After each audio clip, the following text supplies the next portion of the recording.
just wanting to show that I am right or win the argument, or it can cause more divisions, focusing on like our differences versus like why not like build bridges or focus on like commonalities. Like, why do you see the need to want to debate people who might have a different view or different belief? What would you say? Some people would say, like, is this kind of like a personal hit piece you did on her? Maybe other progressives be like, look what she's saying, she's apostate, you know, throw things at her. What would you say to those people who don't appreciate that Well, approach? my mission is to strengthen Latter-day Saints feeling the pressures of the world by instilling courage and confidence in the reality of God, Jesus Christ, and the restoration of his church. And this is the key phrase: by contrasting truth and falsehood. What would you say to someone who says that you are fostering contention, or you're creating divisions, or like if we look at President Nelson's last address, all about sort of like, you know, the contention that can be between people who might have different beliefs or, you know, political views? Are those outside influences causing change and influencing the leaders in some of their decisions? So yeah, is it wrong, and is it naive to think that it's all the policy or doctrinal changes or revelation is just coming top down, you know, just coming from God? No, yous aren't influencing anything. Yeah, they might say, no, it's not just because we don't believe in God or in Jesus. Maybe we did, but we deconstructed Mormonism first, and then we just deconstructed Jesus and God, you know, later. Yeah, and I would... Mormonism with the Murph, where Latter-day Saint explores church history and the church's truth claims. Hello everyone, welcome back to my channel, Mormonism with the Murph, where Latter-day Saint explores the church's history and the church's truth claims. So this is part 2 of my interview and discussion with Jacob Hansen, who is the host of the YouTube channel Thoughtful Faith.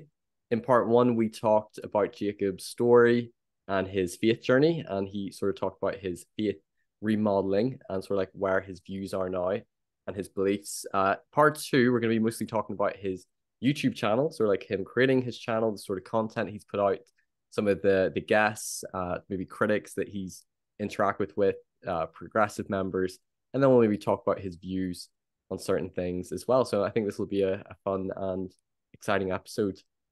So your YouTube channel, it's called Thoughtful Faith, not A Thoughtful Faith. I think there was something called that.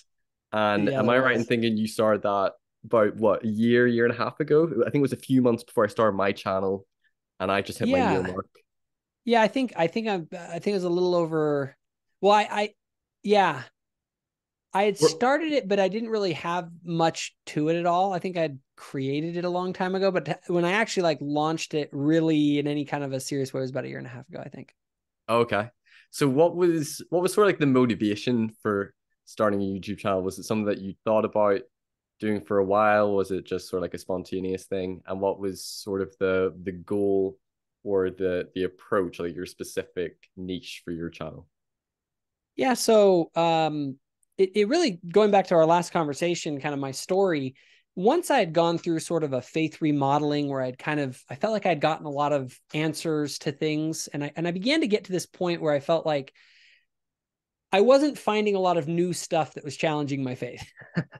I kind of felt like, you know, I feel like I have a pretty good grip on things now. I've heard a lot of the arguments. I've heard the critics. I've explored all these different things. And so I began to want to, you know, share what I had learned from some of these things. And I actually originally, back in, when probably 2016 or 17, I had a small channel where I did a little bit of more political commentary.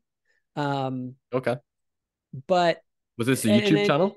Yeah, it's a YouTube channel. I don't get much traffic on it, and some of the old videos I have, but it's called Southpaw Media. So anyway, okay, well, I can put it in the description. Yeah, go ahead. I haven't made videos on there for a long time, but I kind of felt, and I was going to have 2 channels, because I had, actually, if you go all the way back, I originally had 2 blogs. One where I blogged about sort of more political topics, and the other one where I blogged more about spiritual topics, as I kind of went through this faith remodeling sort of journey. And it was more than anything, it was just a place for me to like flesh out my thoughts. Because once I would get out, like you probably noticed this, like once you make a video about something, it's like, oh, you kind of feel like you took it off the plate, you dealt with it, right? Yeah, that was totally me because with my channel, like over here in Northern Ireland, there's like nobody I had to talk to, and before me starting my channel, I was dealing again with all of the criticisms, doubts, apologetic, critical arguments, and it was literally all in my brain, and I had like nobody really to go to, like nobody to talk to, and people who had their issues, they would go to me because they knew like, oh, Murph's kind of informed, he went through a faith crisis. And I sort of felt like I had no one to talk to. So yeah, I can totally resonate. Like when you make a video on something, or when you can do an interview with somebody, like say like Brian Heels about Joe Smith's polygamy, and it's nice to just ask them all the tough questions. And for someone who's like informed, who can at least give their response or their take, whether or not it, like solves it or not, you can feel like, oh, I just got it out. Yes. Yeah. And that was largely what I was doing. Whether it was on like, it might be on a political topic like abortion or some particular law, or should we get involved in Syria, or, it was something that I cared about and thought about. And I found that when I fleshed it out, I got it out of my head and I felt better. And so I And you're started saying that doing nobody that. else wanted to talk to you about it in person, so you record Yeah. yourself talking into a camera. And that's kind of, the other thing is I've been involved on Facebook, for instance, for a long time, gotten Twitter a little later in the game, but I always was interacting with people and talking about these issues too. But a lot of times, you have like an argument with someone, but you can't really get into like the real weeds of it. And so I'd write a blog post that would kind of really give my position. And then it was also nice because then if I got into some discussion with someone and they started digging in on an issue, I could just be like, here, read this. Like, this is my full argument for why I think the way that I do. And then let me know what you think. And then, I could potentially even go back and revise the article, the post, because it's like, okay, if they give me a new point that I hadn't considered, maybe I could adjust it. So I kind of had this process of, intellectual development by doing that, by kind of thinking about issues, writing about them, having people give me feedback online about them, debating them. And so out of that sort of milieu, by the time I got to 2018, I'd been doing this for years and years. And I began to feel like I had a pretty good understanding of a lot of the issues that are out there, both political and related to the church. But I've become more disenfranchised with politics. Just as I've realized that the real problems are deeper than politics. The real divides in our society are spiritual in nature. And I kind of felt like I didn't want to make things about political topics anymore because the real problems were deeper and they were in the spiritual realm.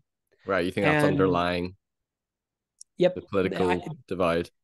there's politics. They say politics is downstream from culture, but culture is downstream from belief systems.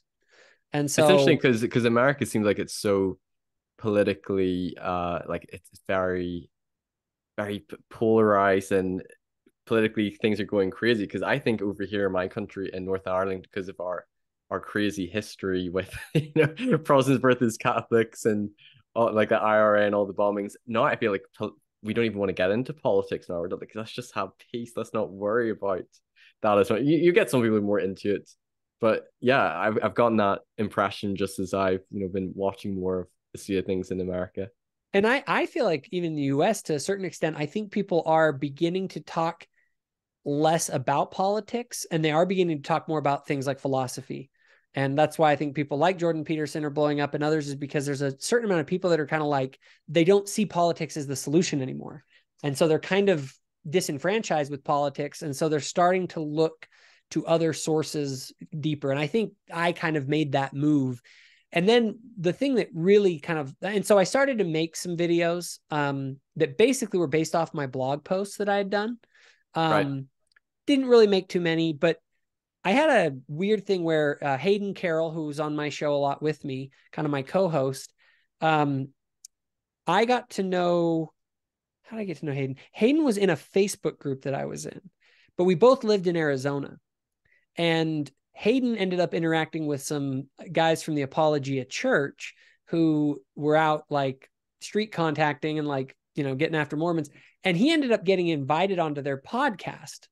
And they were like, why don't you Oh. come on our podcast? You can talk about Mormonism. And that's like And Jeff Durbin, James White, those sorts of people who do a yep, lot of these guys were evangelical deacons. ministry to Mormons, or Yep, these is it guys evangelical ministry, or sometimes trying to trip them up out. outside? It's the guy he met was part of James White's ministry. He's one of the deacons who was involved in Mormon outreach, right? Okay. And so we went, or Hayden contacted me because he had seen me in these Facebook groups and he knew that I had done some video stuff. And he was like, "Hey, I'm going on this podcast. Would you be willing to come with me? I'd like to, have somebody with." And so I was like, "Yeah, dude, like let's do it. I'd be happy to." We talked about it because I want to make sure it wasn't like some kind of trap or something. We ended up going onto the podcast. We did 3 separate episodes of 2 hours each. And it was great, to be honest. It wasn't a debate. We really kind of said, if we're going to do a debate, we'll do a debate, but let's just have like a discussion and really try and flesh out the differences between us. And we did, and it was great. And then we decided, well, we understand each other and we understand that the root of our disagreement is sola scriptura. So why don't we have a debate about sola scriptura? Well, and I thought maybe we'd do it on their podcast. Well, no, they talked to James White and got James White to moderate the debate, put it on the Apologia channel, and it was going to be live in their church in front of 200 people. Oh, wow. So I was like, oh boy, like this is pretty hardcore, right? So like we're having like a legit... Was this early on in your channel? Like, yeah, was your the channel debate really is small on at this point? It is on my channel. If you go and watch it, I have the video of it. And this was early on, so was your channel quite small this at was point? the event that launched my channel, really. Right. Because what happened was we did this debate with these guys, and I think we won. And I think it was, in fact, there was another Christian podcaster, some other Christians picked this thing up. I think I watched that. And I think he said that the Mormons destroyed the Calvinists or apologia. Yeah, he's like, "You guys are getting ripped up by the Mormons. Like, James White, you guys should all be ashamed of yourself because you have these like Mormons coming in here, and because you're a bad teacher, like your people are getting their butts kicked by the Mormons." Basically, that's kind of what he said. And so anyway, so it created this little, quick little firestorm online of like, "Hey, who the heck is Jacob Hansen and Hayden Carroll who did this debate?" And I had a bunch of other videos at the time. And so people started to watch some of those other videos and they liked them. I also then got contacted by the Midnight Mormons, now Ward Radio. They contacted me and were like, "Hey, we saw your debate and things, like, why don't you ought to come down, like we can talk or something." And so we had a conversation, and then they invited me to come down to LA to go and go on their show. And then it was those 2 events. It was first had this thing that kind of blew up. Then I was on Midnight Mormons. And then you've been quite a frequent guest on their show, I think, as well. You've been there on their show multiple times. I'm kind of a friend of the show. So they every once in a while get me to go down there and we do some filming and stuff together. So that's been fun. They're just fun guys to hang out with. They're very entertaining. I have to say, because with my channel, I'm more going down sort of like church history, apologetics, scholarship, kind of more boring sort of stuff, but like diving in deeply. But at times, if I want to listen to something to do with Mormonism, but I'm tired of like apologetic scholarship, I'm like, I'll maybe listen to these guys. It'll be quite entertaining. Oh, they're super entertaining. It was funny. I was a fan of their show before he called me. Right. I would listen to them and I enjoyed the content. They provide, so I love what they do. I think it is incredibly needed. I think sometimes they go off the rails into some crazy conspiracy theories, but I kind of just, we have to kind of like, all right, guys, like if you guys want to run off into some funny conspiracy theory, we could all kind of laugh at the funny conspiracy theory. Yeah. Half of them, they don't, the level to which these guys believe that stuff is very much like, some of it's very much for entertainment purposes, or there's some kernel of truth in it that's interesting, but then there's like a bunch of it that's kind of just for fun, because a lot of it seems like, I'm sure there's probably some sort of a plan, they have a guest on a topic, but yeah, they seem like I would be terrible at it, because I'm very much like, I need sort of like a topic, I need to prepare. It's quite scripted, maybe not as much with certain interviews, and it's just very off the cuff. They're very natural, very charismatic. It's quite funny for the most part. Yeah, and they're fun to hang out with. Like, genuinely, like their personalities are like just a bunch of boys hanging out, and you have everything from just like ridiculous, silly conversations to like deep spiritual topics and so anyway, all of you guys who haven't subscribed to Ward Radio, you guys should, just because they're fun. They're also edgy. They're not boring. Like Yeah, I can it's be, cool. Yeah, it's cool. It's entertaining. yeah. And so that's always fun to do. But yeah, when I got on their show, I think we have very similar audience types. And so a lot of their viewers saw me. And so that kind of got the ball rolling. And then I dropped a couple of more controversial videos. I had one that I did on Julie Hanks, for instance, who's very popular. And that one We'll talk about that kind in of a went minute. viral. And then it was kind of those series of things. And then it was like, okay, there's this Jacob Hansen person out there who's, Throwing you down the know, prognos. yeah, he's out there debating evangelicals and he's going after the progmos and so regardless of what people think about it, that's kind of what happened that got people to start actually listening to me, and it's been going well. So it's been pretty fun. That's awesome. Okay, so let's talk about you did your debate with the Apologia. Is it just one debate you did with them? It was on sola scriptura. Yeah, we did one debate on sola scriptura. Did you do another debate on the Trinity with, was it with them or was it with someone else? Not with them, with someone else. So I've done a series of debates. I've done two on the Trinity, one with a guy named Paul Guy, which I wouldn't recommend just because he was not a very good opponent, so it just didn't look as good. And then I did one recently with Andrew Harrison, who has a small apologetics channel. He challenged me to the debate, was like, hey, I'd like to do this. And he had this other bigger channel that was willing to kind of put us on their channel. So we recently did that debate. I've also recently did a debate with Seth Garrett, who's actually really sharp. He impressed me. He's probably the most formidable opponent I had on the nature of the question was whether theism or atheism better accounts for reality. And so it was largely about the fine tuning of the universe and sort of the atheism versus theism debate in that respect. So done that one. I did a debate on Brigham Young and if he supported slavery. So I enjoy doing these debates, not so much like it isn't just like, oh, I just want to go and like own somebody, but I gained a lot when I was struggling with my faith by watching apologists do serious debates over these topics. Right. Not a debate is not about convincing the other person Or winning. It's about both. Well, yeah, the debater wants to win always. That's what they're trying to do. But winning means that you make the case to the audience that your side has a better argument. And an intelligent person will know how to see what a good argument looks like and what a bad argument looks like. And so I found that debates were very helpful because you get people who have their opinions on either side, but like when you actually get the people in there asking each other the hard questions, right, you can see who's stronger. And there is some showmanship. There's some ability to debate. Those are factors in debates for sure. yes.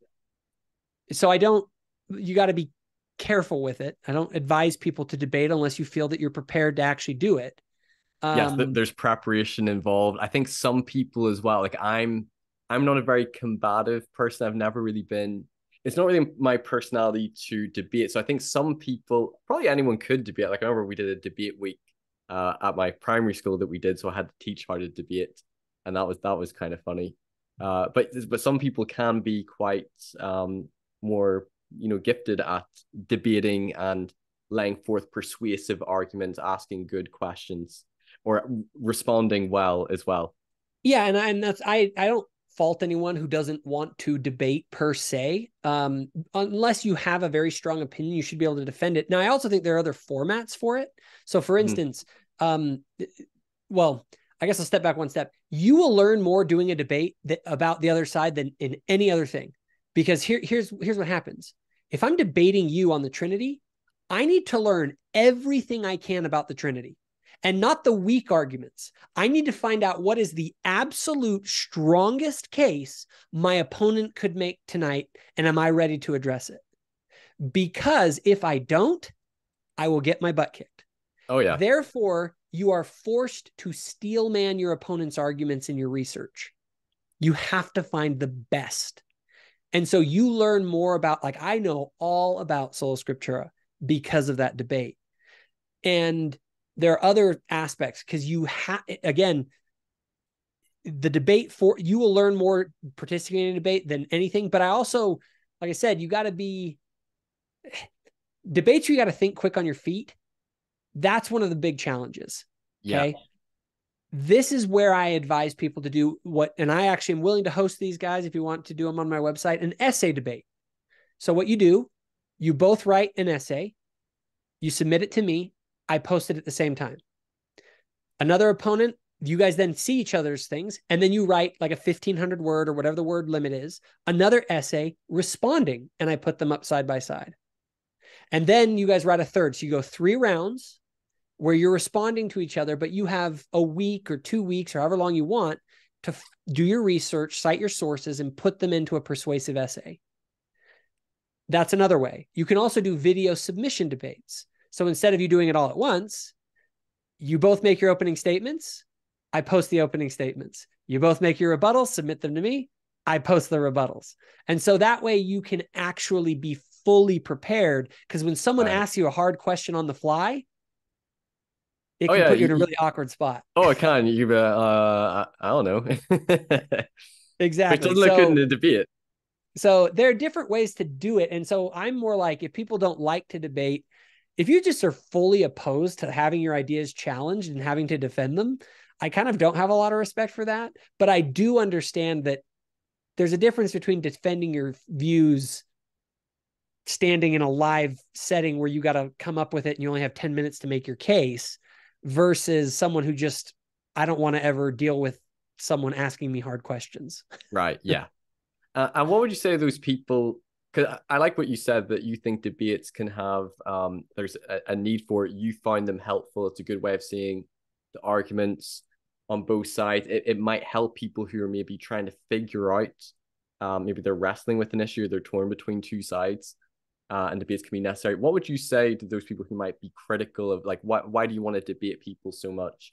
Is this you just wanting to show that I am right or win the argument, or it can cause more divisions, focusing on like our differences versus like, why not like build bridges or focus on like commonalities? Like, why do you see the need to want to debate people who might have a different view or different belief? What would you say? I want to debate views that are false and that are spreading. Okay. Bad ideas that people are being convinced by. I'm a big believer in making distinctions. Okay. Because that's what truth is. Getting kind of philosophical. When you distinguish this thing from that thing, that's truth. You now understand the world better because you can make a distinction between the things, right? We want to clarify. We want to shine light on things. And that happens by making distinctions between things. Now, we can point to things that are common and similar goals, that kind of stuff. But we also have to recognize, especially in today's world, there are bad, evil ideas out there that are spreading amongst members of the church and in the culture generally that should be confronted and exposed as different and false and incorrect. And debates also they're not fights. Okay. Yeah. Well, here's another way. I'm great. I'm actually good friends with every one of these people that I've debated. Our relationship between me and my opponents in essentially every case got better afterwards than before.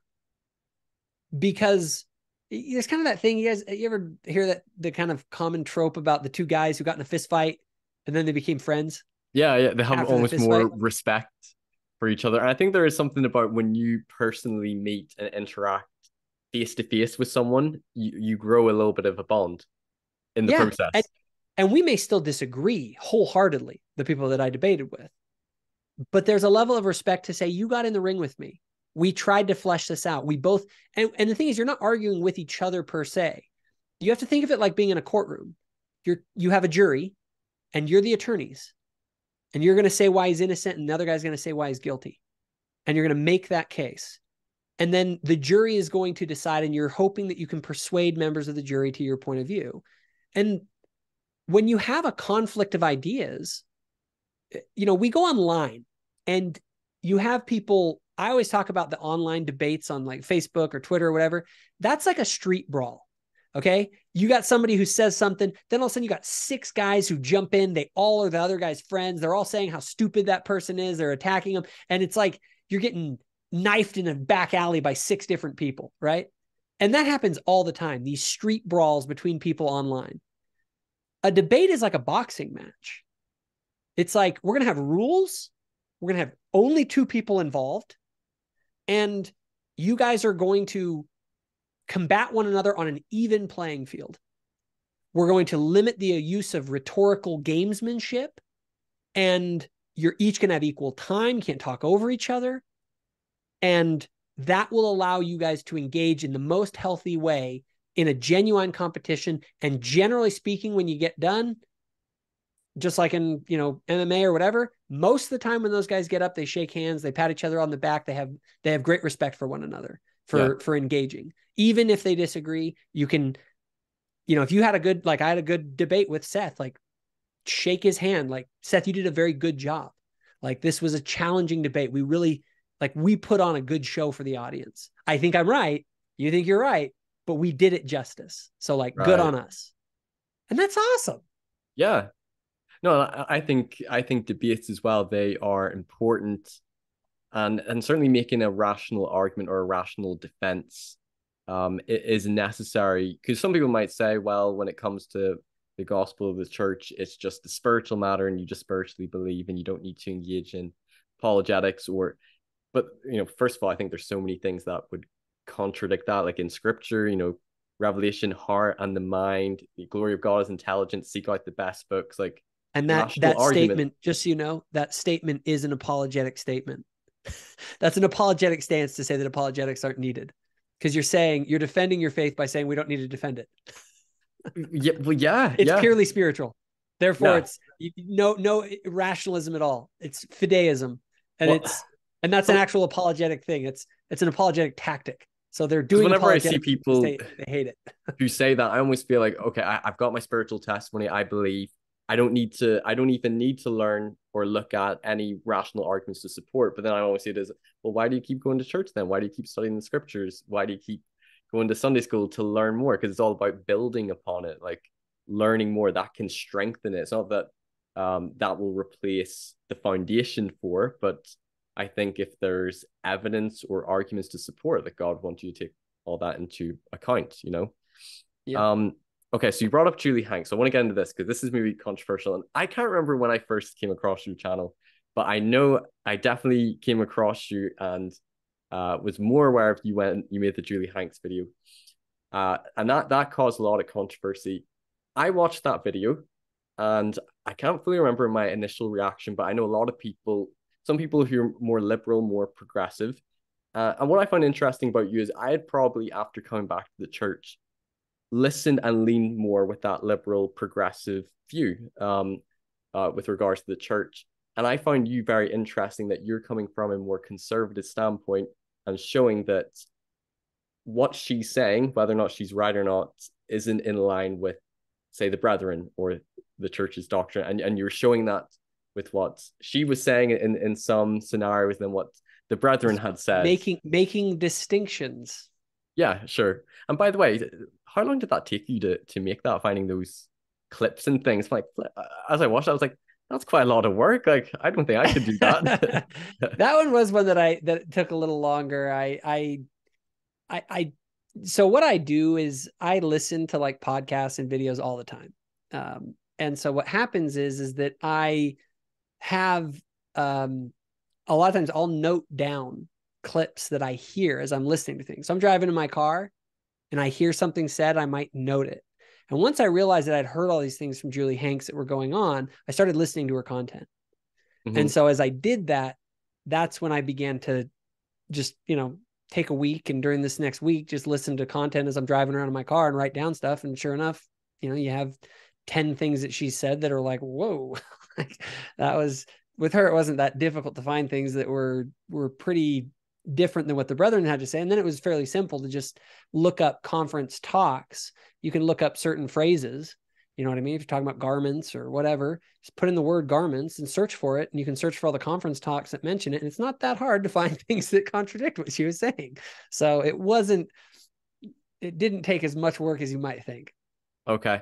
So some people might view what you did with regards to, say, Julie Hanks or other maybe liberal or progressive members or maybe groups who are maybe advocating for things or maybe don't fully agree or align with, say, the church and its doctrine or policy on something.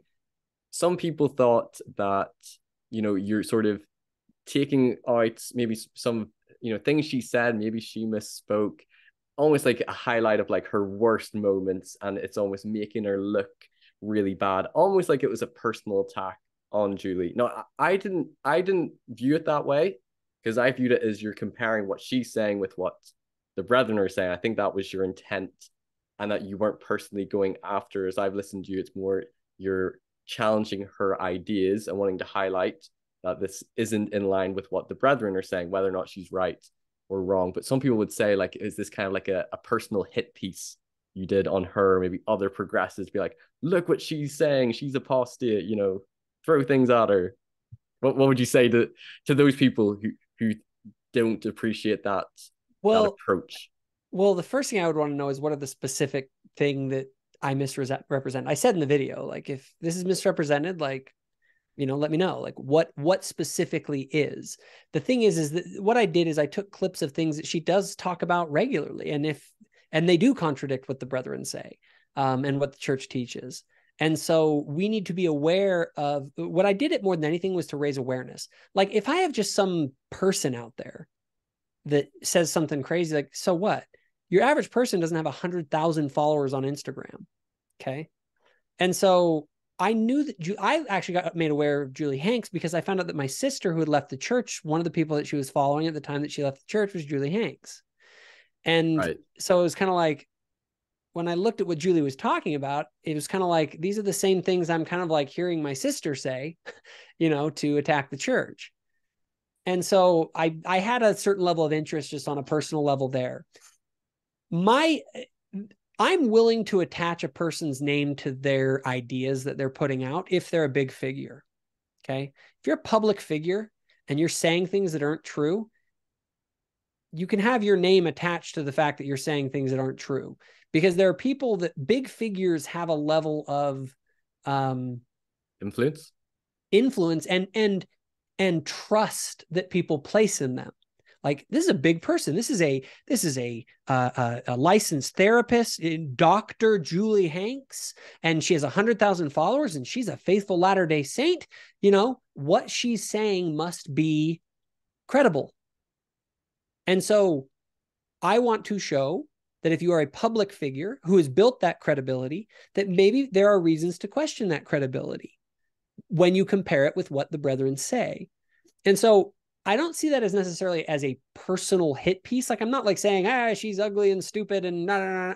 What I'm doing is, again, I'm contrasting truth and falsehood in my mission statement on my website.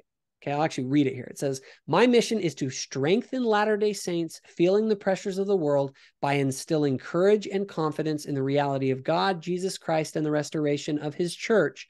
And this is the key phrase: by contrasting truth and falsehood. And so I contrasted what I believe to be true statements made by the brethren, with statements that she was making that I don't believe are one-off. And again, it's not about Julie. It's about those ideas are common amongst her followers and amongst many people in the church. She is the icon of it that I'm utilizing. But the reason people care and got upset is because a lot of people embrace those same ideas. And so to have someone come and have a video that's like, hey, these ideas from this person that you think is this really credible person that gives your ideas, more credibility, to have someone go and crap all over those publicly really puts them in an awkward place. And so there are a lot of people that didn't like it.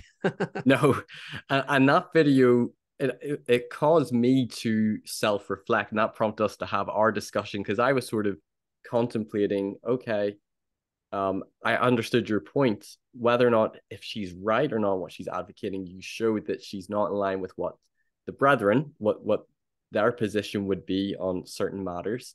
And then we end up having discussion. Okay, what do you do if you feel like your personal revelation, or she put a personal authority, isn't in line with what the church its position is? What do you follow then?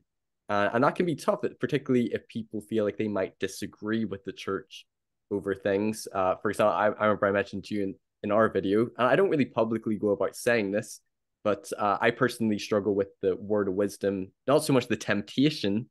People probably think, "Oh, you're Irish, you just want some Guinness." I was about to say, but you're Irish, so of course that's the one that's tough for you. I had Guinness. I have to say it wasn't. I didn't overly love it. It's not so much the temptation, it's more the principle of it. You know that it's a strict commandment. It wasn't when it was first revealed. You know, you can look at early history of the church. You know, Jesus drank wine, and you know, my opinion, my view is like I feel like it shouldn't be a strict commandment. As I've looked at the history, it was made a strict commandment, you know, around the 1920s with Heber J. Grant. Now it's a test of fellowship to go to the temple, and you know, if you were to, I was working night shift for a while, and my diet was like a lot of energy drinks, which are like terrible for your health. And I was like, I need to stop drinking Monster. But then it was like I could drink loads of Monster and then still maybe be worthy to go to the temple. But if I were to be to drink the odd cup of tea or the odd glass of wine, I that might be denying me. So I had a wee bee in my bonnet over that. And that's maybe something where I kind of disagree. Maybe I'm wrong, maybe I'm right. Maybe the church will take away the strict commandment and they'll be like, huh, I'm right. And that can be the tough thing for people who might disagree. They might still believe in the church, believe in its truth claims, acknowledge the church leaders, prophets can be fallible. We've seen, for examples in our church history, such as maybe the priesthood ban, where something was taught as doctrine and then it was taken away, and then it calls into question, was that really doctrine? Was that a mistake? And therefore, could the leaders today, what if they're wrong about this matter? And then they might say, well, I'm going to trust my own judgment, my own revelation on the matter that takes precedence over, you know, personal revelations. I could say, well, the church is wrong about the word of wisdom. I don't need to follow it. So then there's that tension. It's a very, very real issue that everyone has to deal with, because I guarantee you, everyone at some point or another, you're going to find something in the church that you struggle with that you think the church may have wrong. And I also would say, in terms of the levels of conversation, this is what I actually call the level 4 conversation, which I don't talk much about. That's us within the church sorting out. All right, so they're prophets. This is restored gospel. So what does this all mean, right? And so now we're trying to sort out, you know, what's authoritative and what isn't when it comes to certain things, and there's a whole discussion. What's binding doctrine? What's policy? Right, you're right. And so Julie Hanks, being someone who is within the church, as it were, this video was meant to highlight what I believe are contradictions between those two things. And it is a real problem. Now, we do an entire episode on that, and I've talked about it multiple times on my channel about how to resolve that sort of issue. But in my channel, again, I heard someone say this, and it has stuck with me forever. It was actually a Catholic bishop, Bishop Barron. It's one of the guys that I like to listen to online. He was talking about that philosophy is the art of making distinctions. And I was like, that's so true. And what's funny is we live in a world that's trying to erase distinctions all the time, conflate things.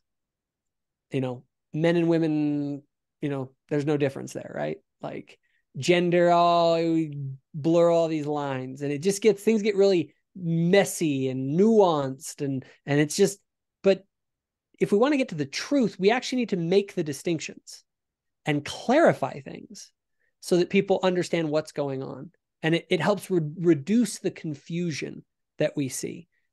In my channel, I have that in there specifically in my mission statement. I did this once I started to get followers. I was like, oh crap, like people are actually listening to me. Like people actually care. I was getting messages from people saying how much I helped them and all this stuff. And I'm like, oh, I actually get those a lot. Responsibility here. Yeah. I'm like, holy crap. Like there are real people out here that are being affected by what I'm saying. I need to be careful to make sure that I'm not being an idiot. And And then I was like, well, maybe I should think about this and put together a mission statement. Like, why am I doing this? And so I have that mission statement that I read, but that last part is sort of how I do it.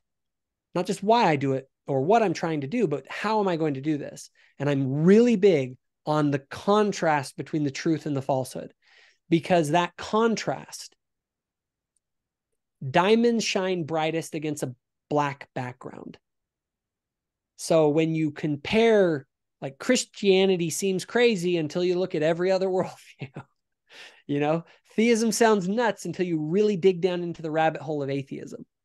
And when you contrast those things, then you begin to see more clearly. And so even within the church, there are things that need to be contrasted, like the teachings of certain individuals out in the public sphere and the teachings of the brethren or the scriptures and other things like that.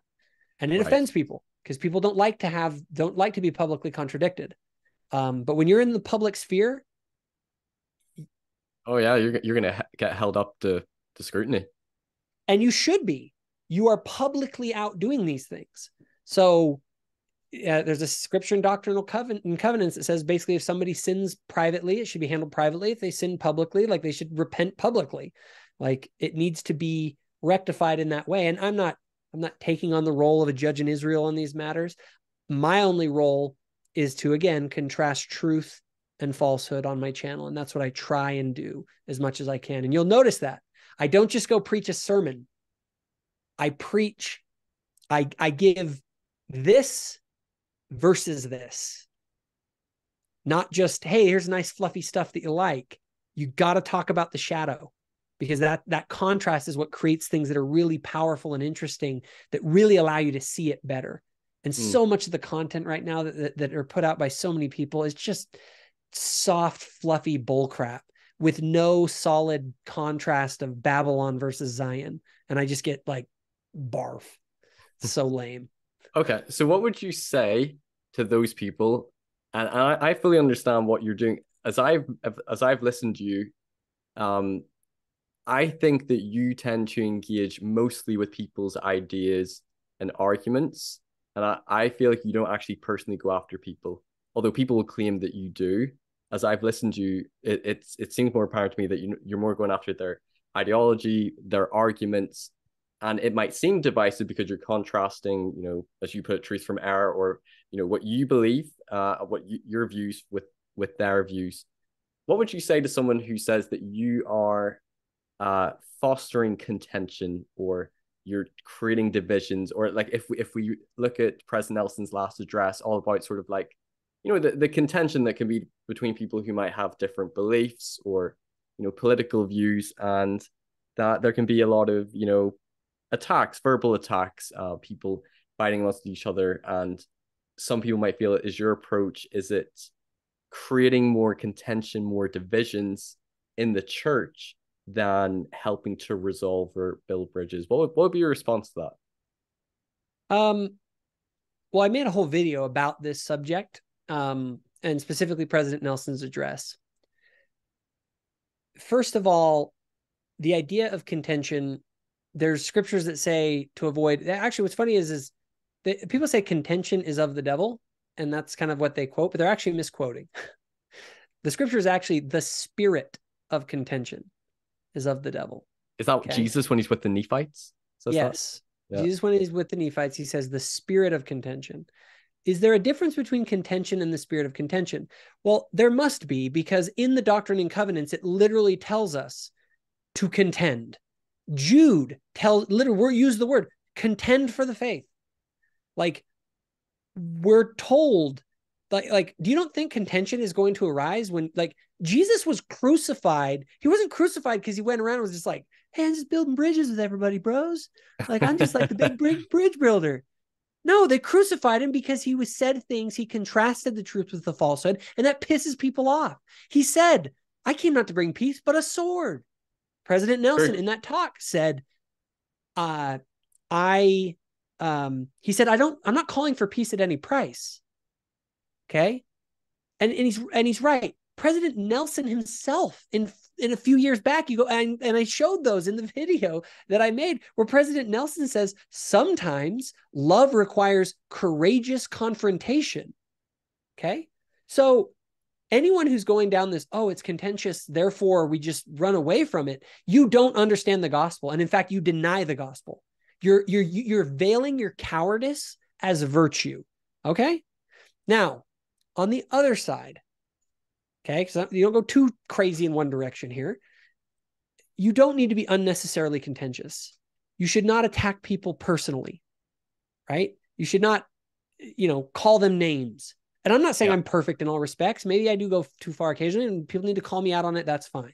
I'm a human being. And things can get very heated sometimes when you get into those discussions, those disagreements. I actually tend to find, I think you do quite well at keeping somewhat level-headed when you debate, and you're kind of more about the arguments. There was one guy you debated. Oh, I don't remember his name. He had a beard. Was his name Jacob? He was. Oh, Jacob Isbell. Joseph wasn't a polygamist. And yeah. he wasn't so good at that. That was quite entertaining. I think Carden told him to shut up in one of their episodes. Because some people can take it too far, or they can be a bit unreasonable, and very just this hostile sort of angry vibe as they're doing it. And there's a scripture.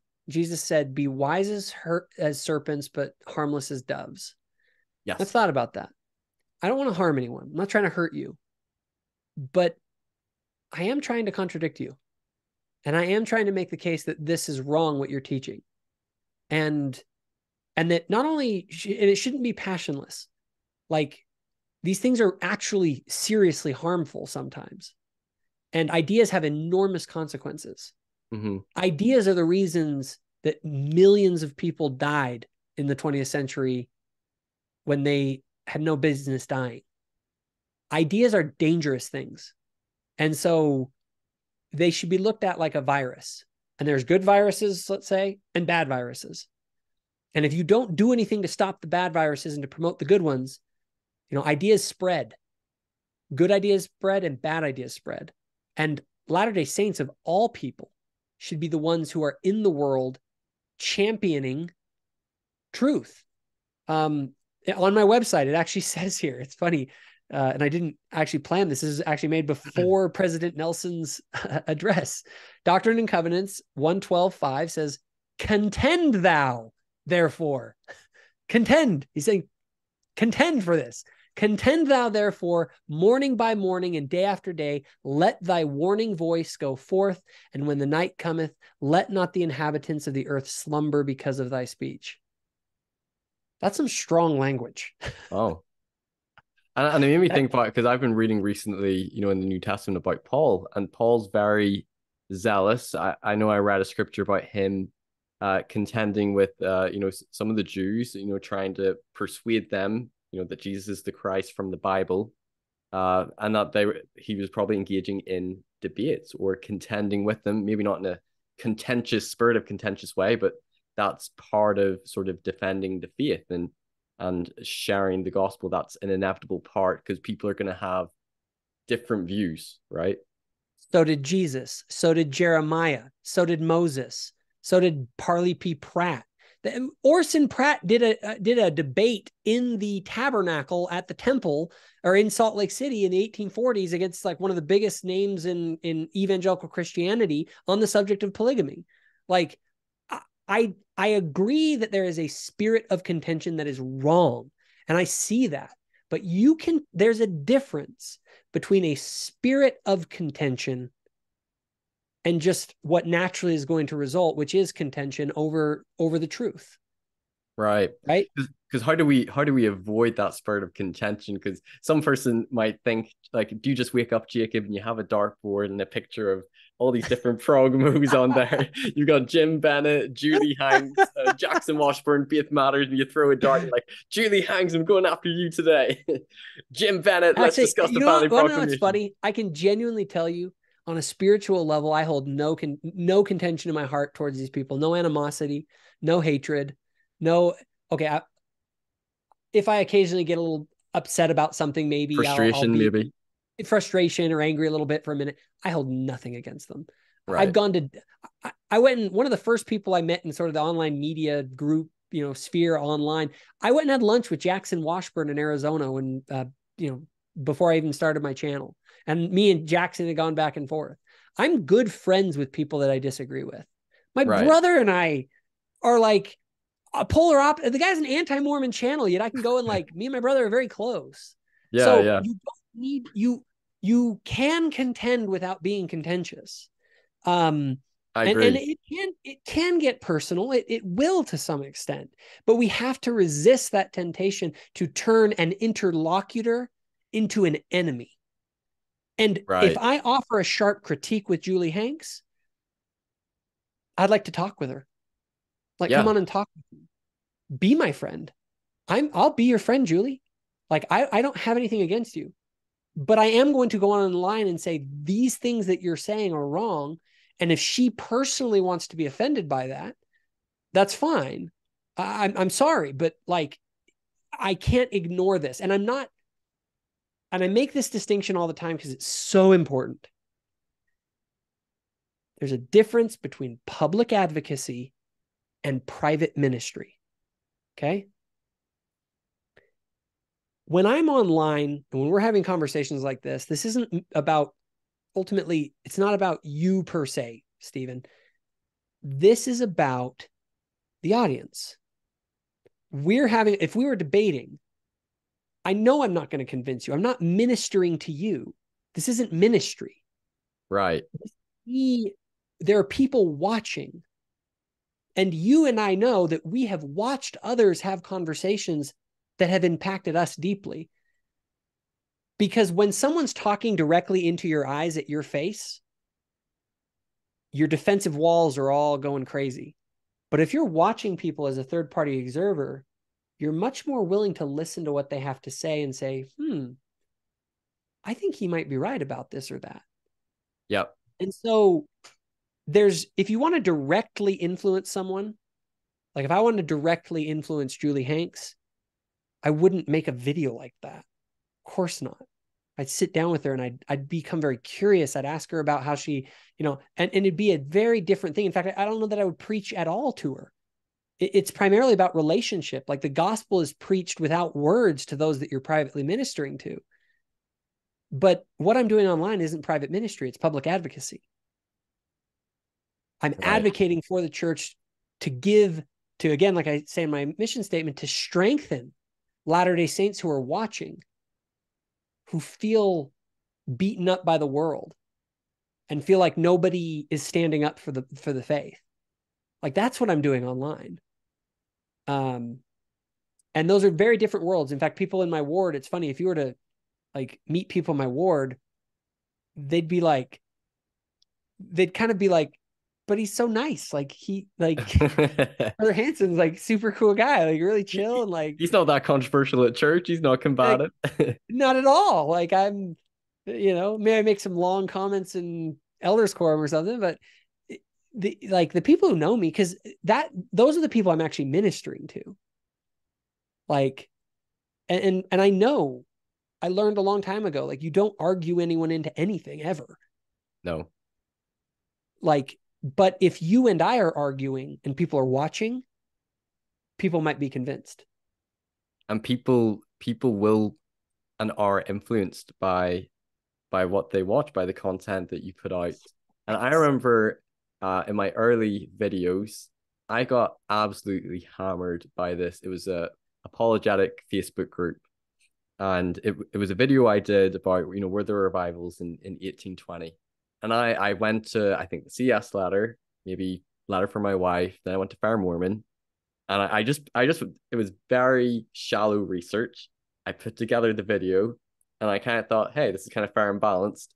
And it got ripped to pieces. I remember Robert Boylan sent me a 100-page article by D. Michael Quinn about all the evidence for, revival camp meetings and things in Palmyra. And I was like, oh my gosh. And I took it very personally, all their attacks, kind of slamming the video. But then I realized, I was like, you know what? They're actually not attacking me. They're attacking my research, my content. It kind of You, sucked. you are And you are I wanted to you fight are back. brilliant for making that observation. Something 98% of people cannot do that. Oh, but initially it felt like a personal attack, and I wanted to defend myself. I wanted to attack back. But whenever I really look at it now, as I reflect back, I realized that, you know what, that video kind of sucked. It was not good research. And after that, I had this sense, both in a pride sense where I don't want that to happen again. So I need to be a bit more thorough in my research. And I'm not perfect, but I don't want to have where I do a video and someone tells me that you misrepresented this. So I try to make sure that I look at a lot of the apologetics, faithful scholarship. I also represent the critics, so I'm representing their view. But it was an eye opener to me that I'm going to be held accountable and responsible. Like, people are going to watch your content, and even some, faithful scholars like that watch as well. And that adds pressure that you have to make sure that this is actually like, what you're talking about. I could have taken it personally, and actually me and Robert became friends, but I learned from it. And hey, if I'm going to make a video, people are free to critique it. If it's not well researched, or they think I'm misrepresenting something, hey, it's open season to it's funny. Go for it. My entire kind of foray into the online space of all this stuff. So I've always been the kind of person that enjoyed a good sort of, like, my family's this way. We can tell from my brother, like we debate these kind of issues and things like that. But I remember and I remember the year, it was 2012. And I had this curiosity about, and I think it was after a presidential election or something. And I was like, I don't get how people see the world so differently. Like, the world, like, there are people out here that just have such a different worldview, and I'm very curious to understand their point of view. And this was before Facebook groups really kind of became a bigger thing. 2012 was pretty early on. I started a group called Think Tank. This is actually where I met Jackson Washburn, because he was on there. There are a bunch of other people that I interacted with, and I began to, and I had all these people that were joining that were kind of all different points of view. We just talked about social stuff, political stuff, whatever. And I began to really ask them questions, because it was like I wasn't trying to convince anyone. It was more like I want to let them flesh it out. And I stumbled into the Socratic method. It's like, that's what the Socratic method is. You just, like, have someone else lay out their point of view for you. Like, you don't have to argue anything. Just see if what they lay out makes any sense. And it's up to them to convince you, right? Right. And as I did that, I came to realize that a lot of people don't have any idea what the heck they're talking about. And I also came to realize that some people did. And I ended up realizing that I don't need to go out there and preach to the world that I know everything out there. But if I have an idea and I put it out there, like I would in these forums, so go back, I'm sorry, I kind of got jumping my thought.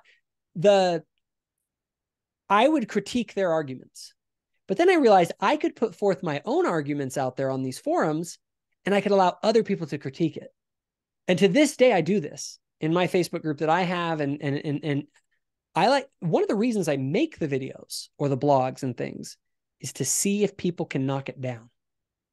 Because I may think I have a good argument. And I was like, all right, how strong is this? Here's the model I endorse. This is what I think, but I hold it tentatively. And then I let people hammer on it and beat on it and see how strong it is. And I realize, yeah, maybe this part needs to be adjusted a little bit. Maybe there are good arguments against X, but I'm going to defend it. And so it's through this dialectic, this conflict of my idea, the critique comes in, that it refines the way that you think, so that you can sort of allow the bad ideas and the bad notions to die and the good logic and understanding to remain. And I've gotten a lot through that process and it's people who interact with me on like Facebook and stuff. Sometimes they kind of are like, man, you're really like rough on here and like kind of combative and stuff. And part of it is that's the meat grinder, where I'm playing with the ideas, where I'm seeing how strong they are. And I'm ripping on the other people's ideas, not because I want to be mean, but because I want to see, is it true? Can you defend this? Like, if I ask you this hard question, can you respond to it? Nope, you can't. Your argument's weak. I'm not interested. And so it's like I'm in this process of this dirty process that requires you to really engage with the hardest questions, say the politically incorrect things, and just kind of hammer out these fistfights over ideas. And yeah, sometimes it can feel personal, and it can even seem that way. But I try my best, and I'm not perfect at it, but I really honestly try my best to make it about the ideas and not about the person. Yeah. And there's this tension as well. Like if you think about a relationship or say a marriage, if you have maybe some issues, is it a good thing to not discuss them and confront them? And it's the same thing in society, that is it a good thing to ignore those differences or ignore uh, these different topics or issues that need to be discussed? And it's sort of inevitable that some contention will follow, but it's probably necessary in some ways. We can't go on pretending that we don't have differences, you know? Yeah, and there's one other aspect to this. Nowadays, people have realized that they can cloak their bad ideas in personal anecdotes and experiences. Okay, so my lived experience, right? You can't ever say anything bad about my lived experience. Yeah, you can't argue it. People, you're right. And so what people do is they refer to that. And so if you want to engage in an intellectual discussion, you have to, and a rational discussion, you have to take sort of the personal part out of it and just kind of coldly deal with what reality is and what the facts are. Now you got to be a little bit careful with that, because we are still all human beings. But the problem is when somebody says, let's say you're talking about, I don't know, if the church should endorse gay marriage for some or something like that, just to bring a very not controversial topic into this. And then someone just like, well, my son is gay and, and this and that. And then if I then continue to press the point, they will say, you are attacking my son. Like, that's my son you're talking about. And it becomes this thing where, again, that's fine. You can use that to argue your case, but that isn't an argument about, let's say, the facts that were presented about this is what the apostles and prophets have taught or whatever. And so if I push back on a person, that is then a personal attack, because they have put someone's humanity as the shield that they can hide behind, because you're not allowed to touch the humanity, right? Right. Okay. And so you have to be careful with some of these issues. It doesn't matter what the issue is. It won't be allowed to be an intellectual exercise, because it's just people deal with these things in their lives. And to some extent, no issue is purely intellectual. That's But right. Yeah. There's always that emotional component as well. yes, but if you're trying to your dialogos, logic, like your conversation is about, if you're having a rational conversation, like language is a process of logically sorting through things to find out what's true. And so you shouldn't be having conversations unless you're willing to engage on the level of reason, because that's what conversation is for. Yeah, gotcha. Okay, so let's talk a little bit about those people who engage in, say, activism towards the church. So Elder Corbett's talk came out last year. You did a video on it, I believe. There were so many videos about it, so much different reactions on whatever spectrum you're from. The progmos or the critics were outraged. The conservative believers, as I would put it, were like, yeah, preach it. So I want to talk a little bit about that with you and your take on, activism or advocating for change in the church, because there's this tension, right? Because if the prophets and apostles aren't infallible, if they could be wrong on doctrinal matters or with regards to policy, so you could take my word of wisdom example, which I don't campaign for, but let's say publicly I did. I was just like, I think they're wrong. This needs to change, and I got people joining me. If I'm right, then what's wrong with people advocating for change, and maybe the church will then change? And then some progressives or some critics would argue that there's been examples of where it seems like there was some maybe bottom down pressure, either coming from outside the church or maybe in the church, which may have influenced the change, not being maybe the sole reason, but it could have been a catalyst. So, for example, like Emma complaining to Joseph about, her having to, clean the tobacco. He went, prayed about it, got the revelation for the word of wisdom. Or like the civil rights movement being a influence for the priesthood ban, and there's many other factors as well. But that activism or things in society certainly may have an influence on the church making certain policy changes. So therefore, what is wrong with advocating for things if they feel strongly? Because what if they're right? Yeah. What would be your response? I hope I articulated that well. Yeah, no, I see what you're saying. You're talking about, if we have a history where it seems as though some sort of activism, whether that be Emma Smith or people, having issues with the priesthood ban, if somehow those have influenced the church, is that not a legitimate example of, let's call it bottom up revelation? That it was, those things acted as a catalyst for the brethren to have a particular revelation or to ask a particular question. And if I'm being intellectually consistent, I can't help but look at maybe some things, even with the recent church, like Sam Young's activism. And then, the church now has that, parents can join their children in interviews. And I kind of think, yeah, that's kind of a good change. Or, all the Ensign Peak stuff and the whistleblower, showing the church's wealth, and some people criticizing the church didn't maybe give as much as they could to humanitarian aid.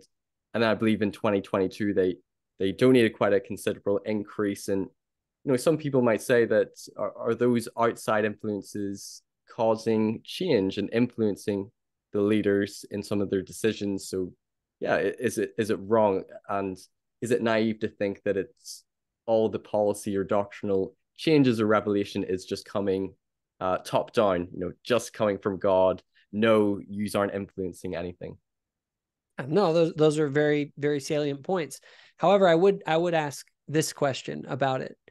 How about the social pressure amongst people in the mid 1800s with their attitudes towards blacks that very clearly were the reason, in my opinion, that the priesthood ban was implemented, at least on my theory?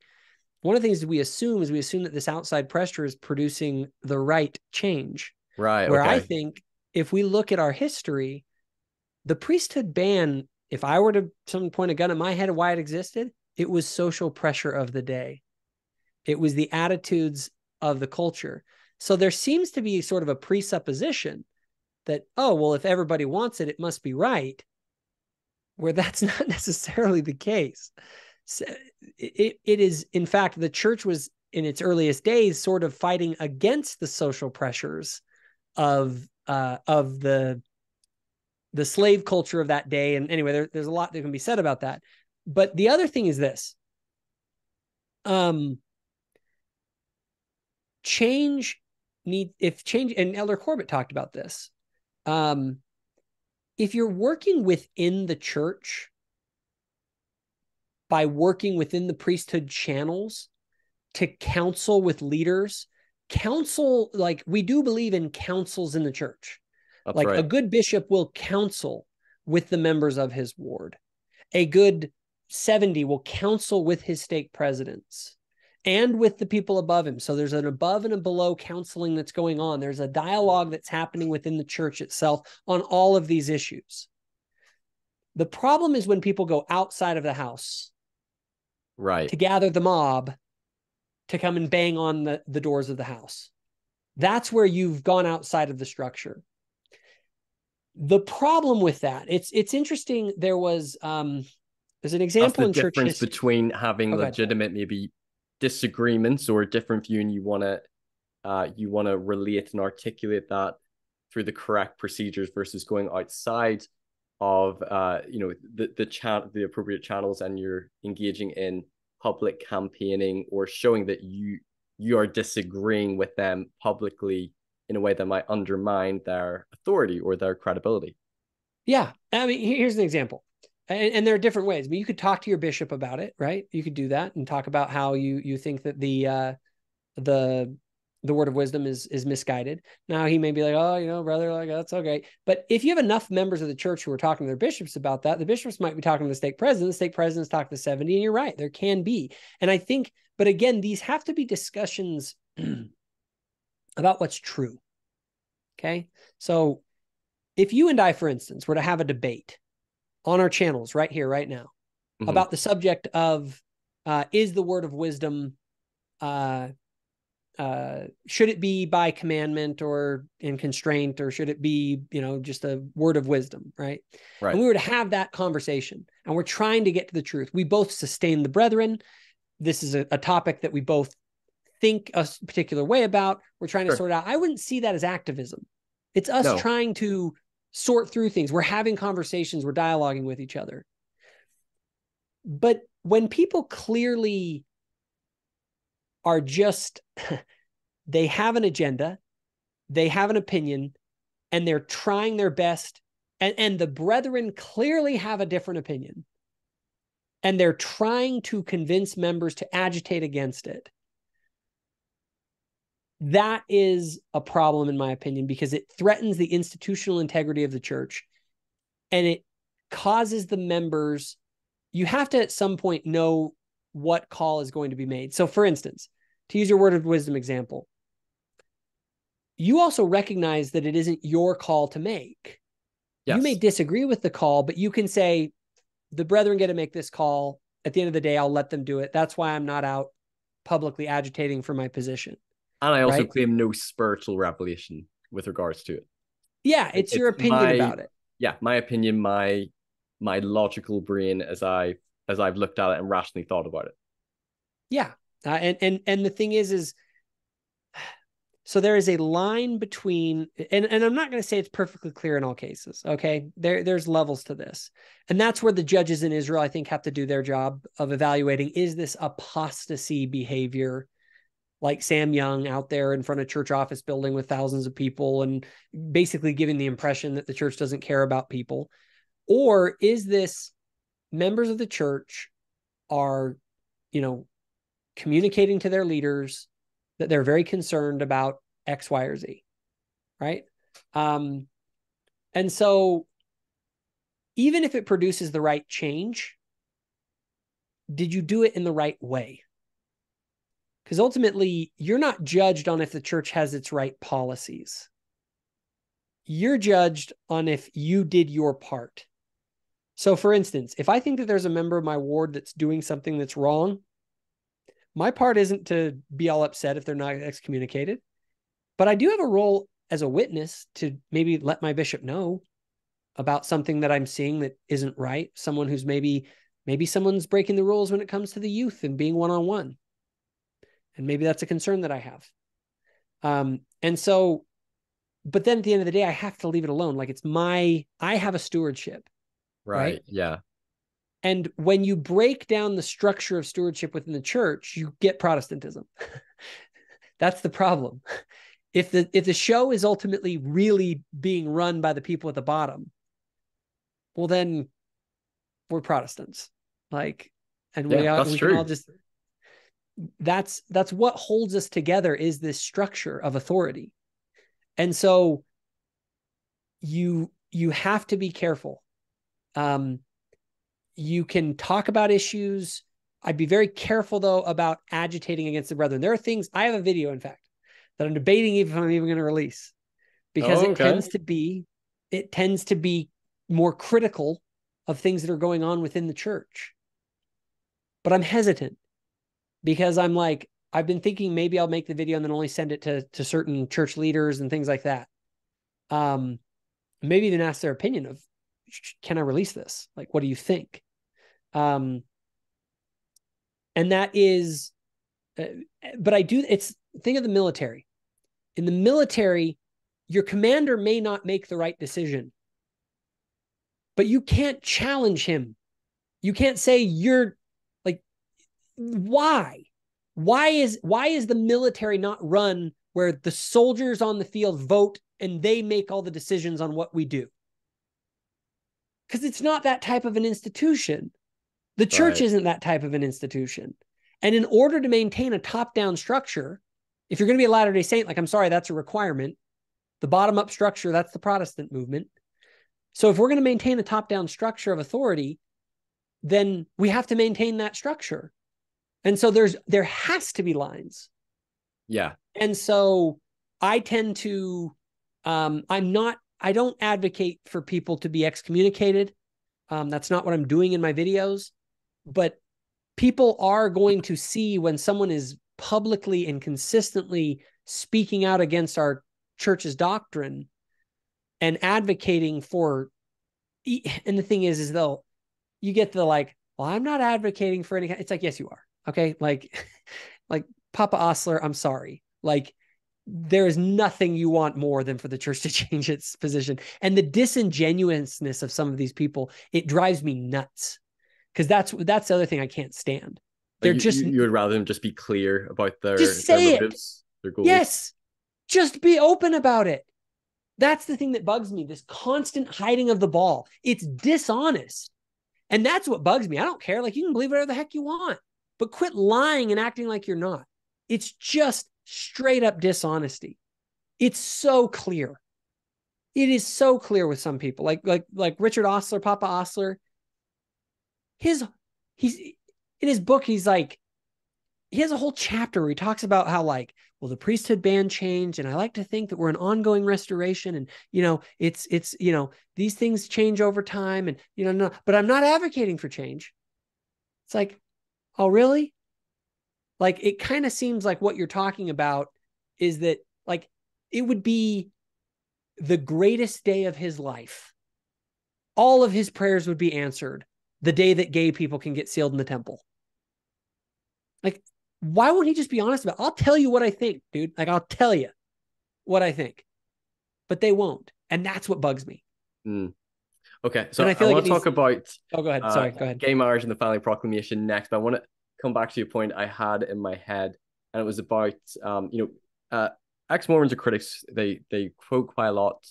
I think it was from Dallinius jokes about it's wrong to criticize church leaders even if the criticism is true. And on the one side, whenever I hear that quote, some red flags go off in my head, but on the other side, I can understand it. So, for example, I'm a teacher. That's my main job, and I am the one who is in charge of the classroom. I'm the one who has the authority. And if I have the children undermining or challenging me or criticizing me at every point, like it would just be chaos. And it's almost like, okay, I'm the one in charge. You have to respect my authority. At the same time, I think there's a line between being in an institution where you're discouraged from any criticism if you think they've done something really out of line and that you must blindly obey. And I wouldn't support that. I think that is more cult territory, and I think there needs to be a way and perhaps the channels, as you talk about, going to see your priesthood leader. Whereas if you think there's an issue, or if you have a concern with a priesthood leader, you should be able to voice it without being, I think, condemned or attacked, in my view. And I think there needs to be that balance between not just having the spirit of criticism, because sometimes you can just want to criticize church leaders all the time, fault finding, and that can be, I don't think that's a good behavior. But I also think it's not good that if we say you can never criticize them, you always have to sustain and be happy with whatever decision. I think there needs to be room for people being able to vocalize their criticisms or sincere issues, but do it in a way that, as you say, is not trying to undermine or impair the institution. Yeah, I don't know if you would agree with that. That's I do. There's some balance. I very much agree with all of that. That is the great paradox and challenge, is both of those issues. We sustain our leaders, okay? And my understanding is what I'm doing with that is I'm essentially saying, you guys got to make the call. You're the leader. Right. I'm granting you the authority.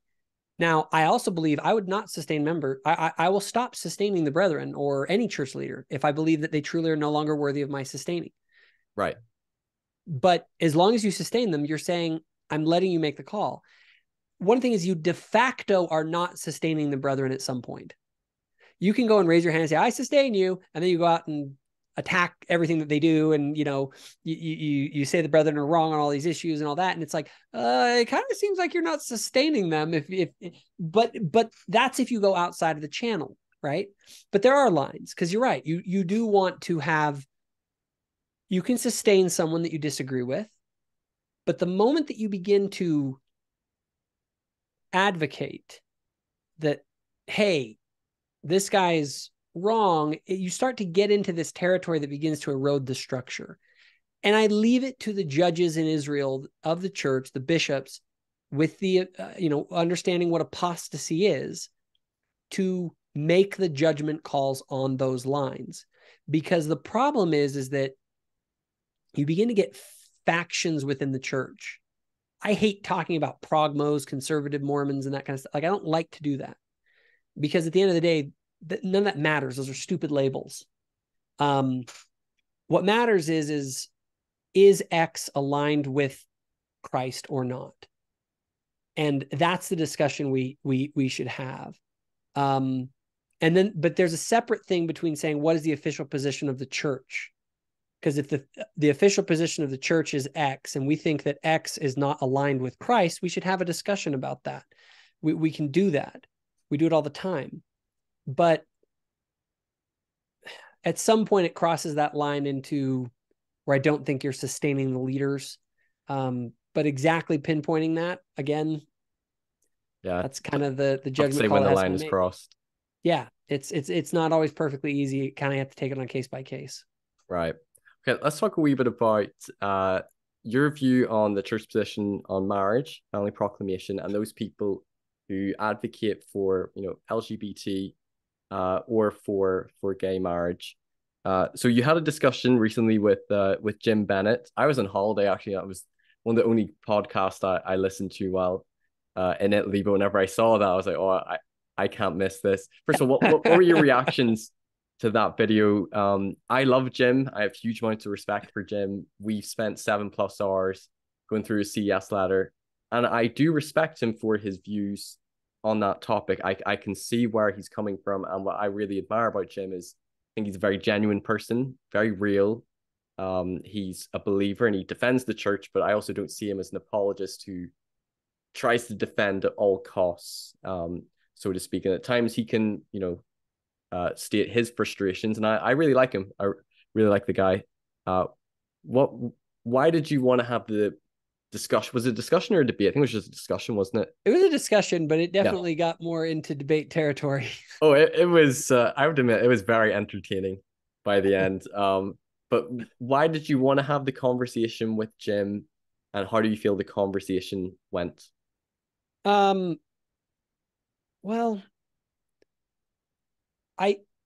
did the conversation go well in the sense that Jim and I were like hugging each other at the end? And I don't have anything against Jim. Jim, you're welcome to come on my program. We can talk about this stuff forever. But he did not come away liking me, I think, at the end of that one. I remember I saw this really funny comment. Sorry, I have to just say this. He commented saying, like, I'm having a dialogue with Jacob Hansen. I'll try to apply President Nelson's counsel for not engaging in like contention or that sort of thing. And then he put up a message being like, I failed. No, and I don't have anything against Jim. I do think, though, that Jim is wrong on some issues that are very serious.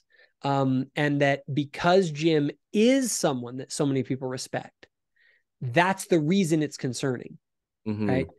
And again, to make a distinction, I wanted to go on and I wanted to clarify exactly what he thought, and then create distinctions between that and what the brethren in the church teach, so that people are very aware that Jim is, and not only that, not only is it contrary to it, but then I want to make the case of why he's actually wrong about it, by, again, asking him hard questions and seeing if he has good responses to them. And frankly, I didn't feel like he did. And so I'm actually going to make a video kind of talking about change in the church based on that, because that was the one part that he kind of was hammering is, oh, things changed in the past, so why can't this change, kind of thing. Yeah, because I remember there was one part in his CS letter response we talked about prophets. And there's one part where I kind of struggled because Jeremy made the claim of like yesterday's doctrine's today's false doctrine. Pretty much like what was once considered, true doctrine, is taken away. And Jim's sort of view of that is that, well, that's just how revelation works. That's continuing revelation that, previous things taught will be taken away, replaced with new things.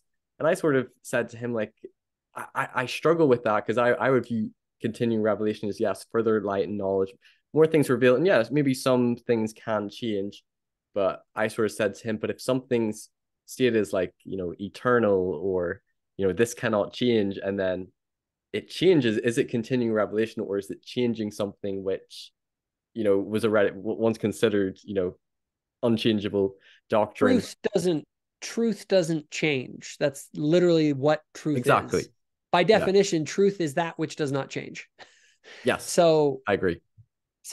you can change maybe the way you apply a certain principle, but principles can't change because that's what a principle is. It's the thing that doesn't change, but that may guide you in different circumstances. But there's a whole discussion about that.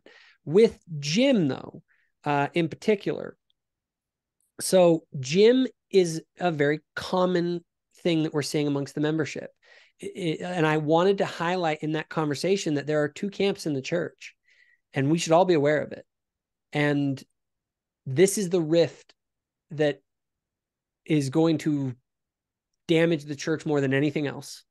It is that people have left the doctrine of the family as taught by our leaders, and they now have a new way of viewing marriage. They no longer define marriage the way that the church does, which I tried to show with Jim. Like, Jim does not have the same definition of marriage as the church does.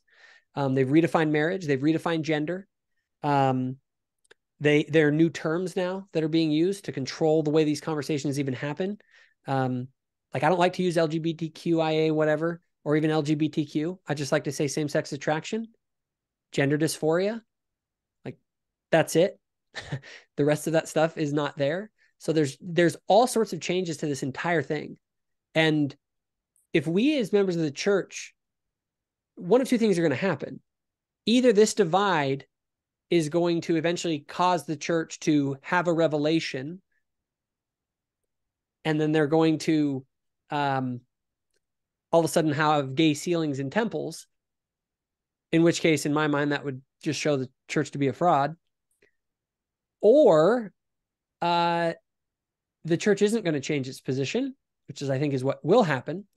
And what's going to happen is that divide is going to get bigger and bigger and bigger. And eventually you're going to have more and more people bleeding out of the church because they're placing their faith in change rather than placing their faith in Christ.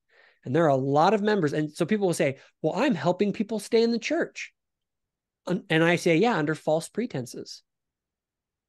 And so I'm like, they're staying in the church because they're like, it's going to change in 20 years. Just hold on. It'll, the church will come around. They'll eventually get to our position. Really? And then they're all happy because you got butts in the pews. It's like, I don't want people's butts in the pews that are like this racist, sexist, homophobic organization, but don't worry, they'll change. That's why I'm here. I'm here to change the church. So when it comes to this, this is a topic I've not really addressed on my channel. It's one that I personally have wrestled over, and listening to you and Jim talk about it, I am sort of torn in the middle between intellectually the church's position. So the church's position is that marriage is between a man and a woman, ordained of God, instituted, from the beginning. There's some exceptions for polygamy, but the main standard of marriage is between a man and a woman. I think even more in our belief system is with the plan of salvation, exaltation, eternal progression. It's exaltation is centered around a man and a woman. Exaltation having, eternal procreation, shall we say? As I've looked at the scriptures, homosexuality is, well, all sexuality outside of marriage is condemned. So, for example, I logically don't see what's wrong with people who are in love in a healthy relationship engaging in intimate sexual relations outside of marriage. Logically, it doesn't bother me. Mm-hmm. But if I read scripture, it's very clear, and if you believe scripture is written by prophets inspired of God, it's very clear that God has a problem with that. That all sexual relations outside of marriage between a man and woman is sin, which would include homosexual relations. And as I've looked at it, I can't see any scriptural justification for homosexuality or gay marriage. So the church's position would be that this is unchangeable doctrine between a man and woman.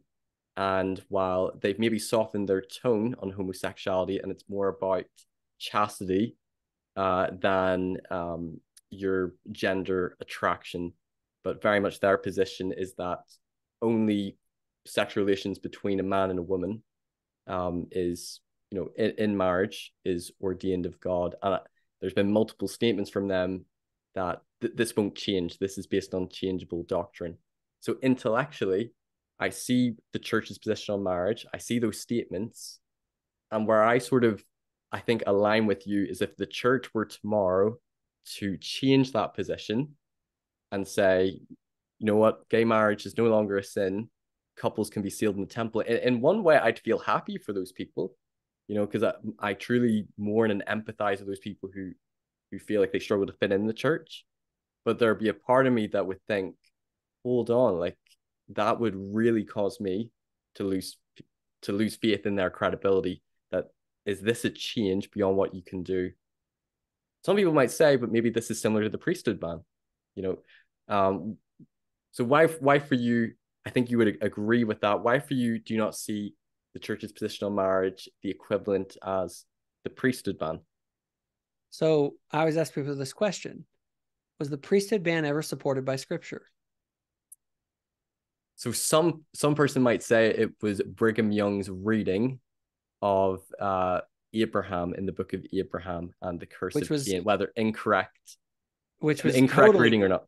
Which was totally incorrect. And we can show that it was incorrect on multiple levels, like things like Egyptus and her being from the seed of Ham, and therefore that would mean that the Egyptians were like, this had nothing to do with sub-Saharan Africans.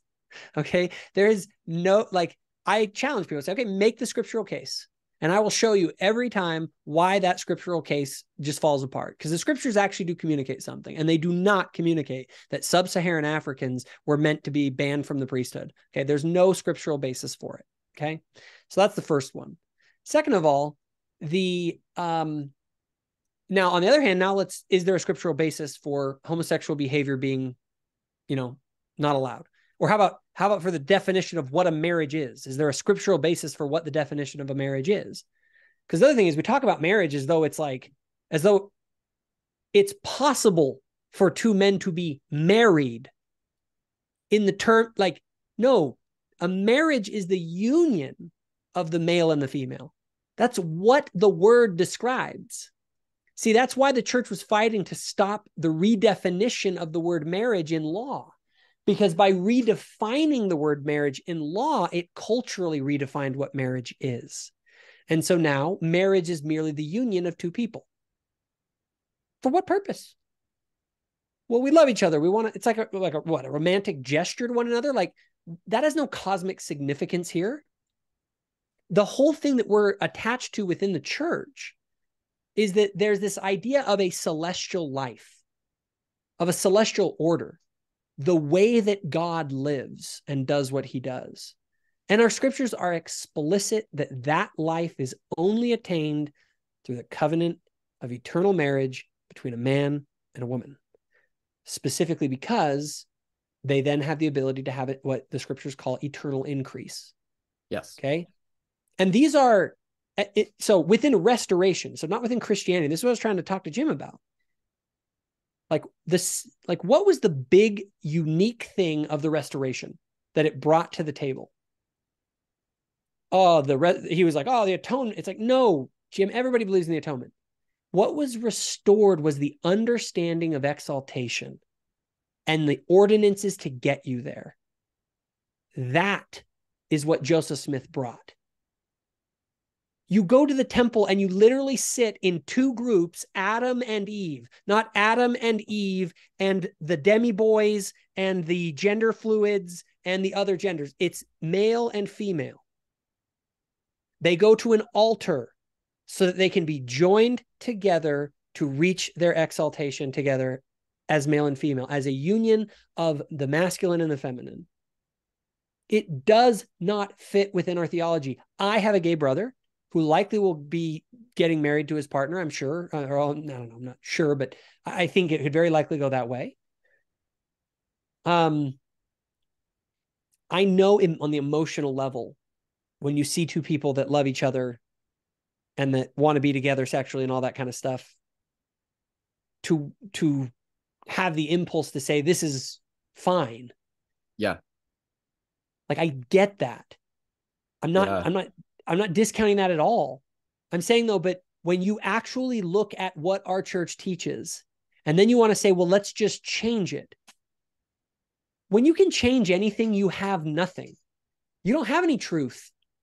Anything can change. That's what I was trying to tell Jim. It's like, Jim, you're just creating something that is whatever you want it to be. And if it's whatever you want it to be, then this is just the institution of men. There's nothing divine in it. Yeah. And so you go too far. You have to deconstruct the whole thing to get what you want. And that's why I think the brethren know this, and they're not going to ever capitulate to this. And so if you hold that opinion like I do, this is never going to change. What people like Jim are doing and others is very damaging, because they're getting people to have false hope, and then they end up and then people end up holding the church in contempt because they feel that the church is abusively homophobic to these people. Yeah. Yeah. When it comes to this topic, intellectually, when you look at our doctrine, when you look at our theology, it would be very hard. Let's just say, hypothetically, the church made the change next General Conference. Gay marriage is no longer considered a sin. We've received a revelation. God approves of it. They can be sealed in the temple. On the one hand, I think emotionally, I would feel happy. Intellectually, I would feel like this is too big a change that it couldn't be justified. It would be almost crystal clear to me that they have given into societal pressure. You know, they're changing from a position they said was unchangeable doctrine. On the flip side, I've listened to people's stories who identify as gay or have same gender attraction. We have good friends who are in a homosexual relationship, actually married, and they have a beautiful relationship. And emotionally, seeing those people, seeing their relationships, it has caused me to emotionally want them to have the same opportunities as myself in the church. I remember I had a listener reach out to me who's gay, and he pretty much asked me, what am I supposed to do? I'm in the church and I can't, be with someone that I love, that I want to be with. I either have to be celibate, or I have to, enter a mixed, not mixed faith, mixed orientation marriage, which works for some people. I don't want to discount that path. For some, it maybe doesn't. And I really struggle, because that conversation was me showing a lot of empathy, being like, this is the church's position on it. And I felt so much empathy for him, because he almost said, if it was the other way around, could you do it? If the church's position was exaltation is between a man and a man, and you either have to be alone, all your life, be celibate, or enter a male marriage. And for me, romance, connection, intimacy, that's a huge part of my, I think, human desire. Yeah, it's a huge thing to sacrifice, particularly when I would categorize my beliefs as faith-based. I have some epistemic humility, and in one way, I feel really bad. Like, I feel sad for them. I would want them to have the same opportunities as heterosexual, couples. But then it's that tension between. But then if the church made the change, I feel like they would lose all credibility as prophets, and that's where I'm emotionally torn. Intellectually, leaning there, and Spurs, they have received nothing on the matter. But let's just say hypothetically, because people have claimed they've received a spiritual answer concerning it. I've not. So I just have the church's position and then my emotional feelings. But some people have felt like they've had a spiritual confirmation that it will change. Maybe they feel like it's been revealed to them. What's wrong with them hoping or believing that it will change if they feel like they've had a spiritual confirmation about it? Perhaps Jim, he's not told me in detail, but I sort of suspect that he feels like he's had something like that. Maybe he's right. Like, what's your issue with that? So my issue with it is, I don't think God is ever going to reveal to us something that is going to lead to the dismantling of his kingdom, in the sense that, as we both talked about, like, it's very hard to reconcile that this is anything more than people giving in to what people want. But I want to speak real quick to this other issue of, I had that same thought of, what do I do if somebody comes to me and kind of like, what do I do? I made a video called A Letter to a Gay Latter-day Saint, that basically gave what I would say in that. And I'd encourage people to actually go watch that. They want kind of the full thing. I can put a link in the description. I think I might have listened to part of it, I think. Yeah, it's one where I try and take on that topic, and it's very, very difficult because, again, you get outside of the logical and the intellectual into the real emotional reality of someone faithful as can be wanting to figure out what to do. Yeah. So, a few things. First of all, the celestial way of living is a particular way of being that we are trying to prepare ourselves for. Okay. And that is a life that includes being in a heterosexual partnership. There are other levels of glory that people may attain to. You know what I mean? Like, and they are not bad. So when I see someone living a terrestrial lifestyle, let's say, good, honorable homosexual couple who are loving and caring about one another and do all that stuff, like, yeah, but is that the highest? Now, some people are like, yeah, I actually don't think it is. I think that if you don't have children, I think people are missing something in their life. I just genuinely believe that. I do not think that a person has fully experienced humanity until you have a baby. I think that's encoded into biology itself. That's why we're sad when a couple is when a couple is infertile. Like, yeah, they can have sex with each other. Wonderful. But to have a child is something quite different. And in my mind, it's below the ideal. That's why we're sad about it. Every single homosexual couple are infertile. Okay. And so that's one that there are aspects to it that are like that. Also, there are dynamics in the relationships that are very, very difficult. Now, I'm not saying that people can overcome this, but again, I say that they're less than ideal. Homosexual men, for instance, it's a very, very hard to find. I have a gay uncle, and he's really, really has a hard time because he wants to, if he were to enter a relationship, to find like a monogamous type relationship, and he cannot find homosexual men that are willing to do that. And right. it's men are promiscuous. When you have two men get together, it's very hard for them to have a truly celibate lifestyle within the culture of the gay community.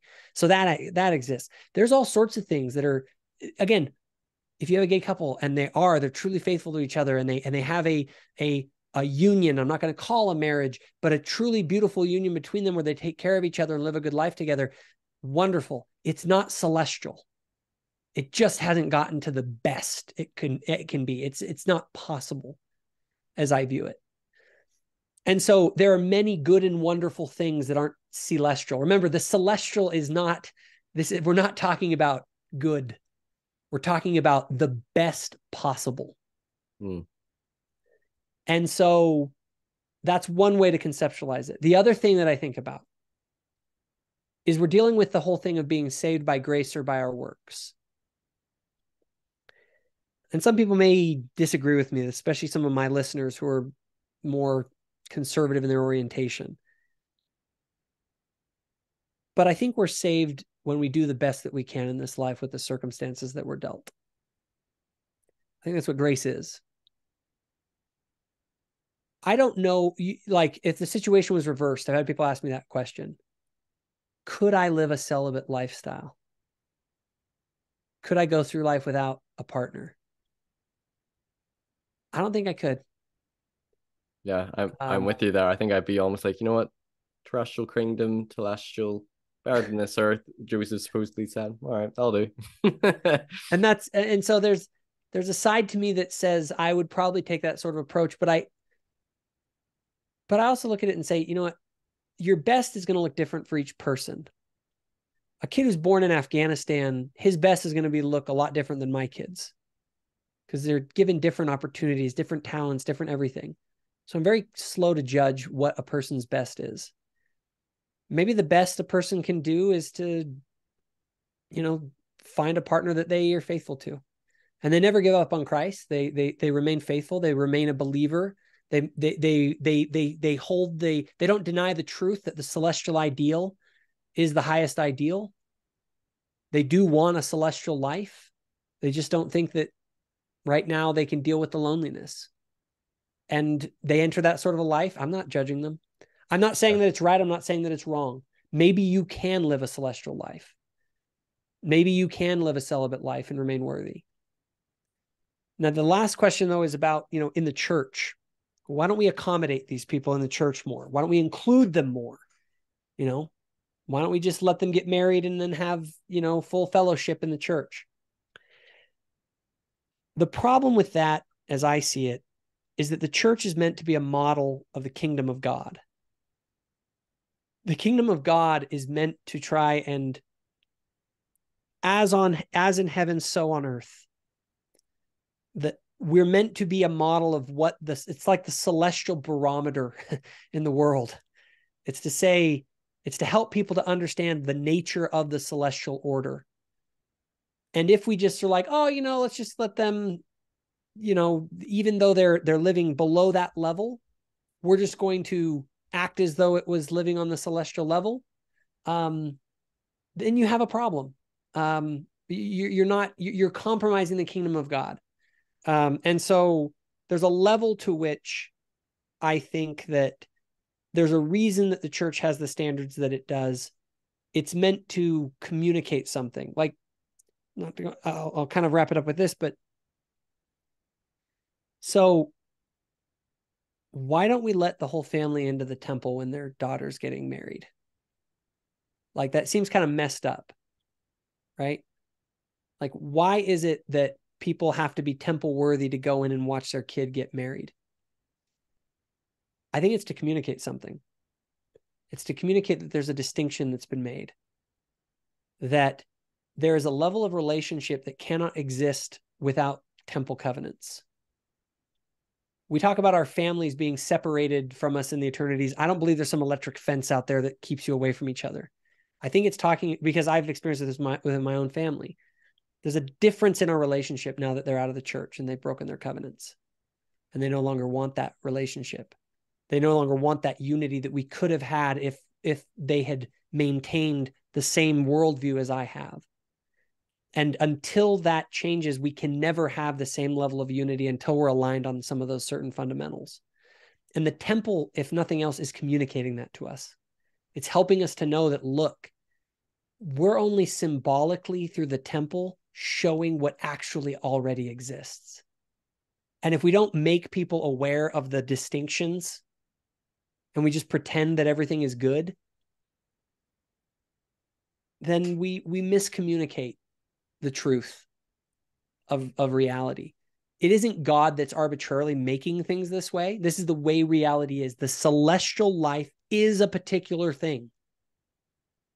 And you can't have something else and call it the celestial order. It just isn't the same thing.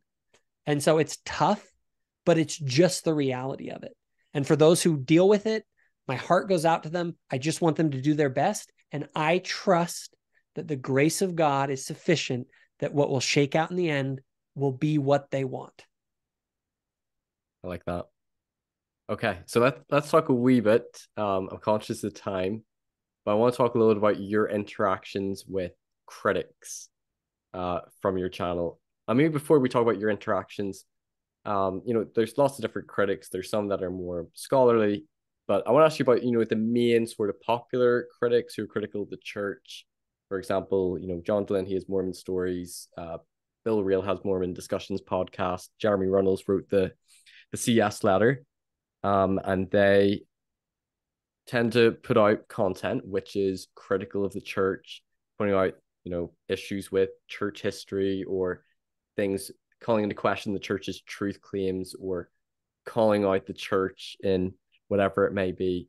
What is your view of those critics? Because some believers and members might see it as it's all anti-Mormon lies. They're liars. They just want to destroy the church.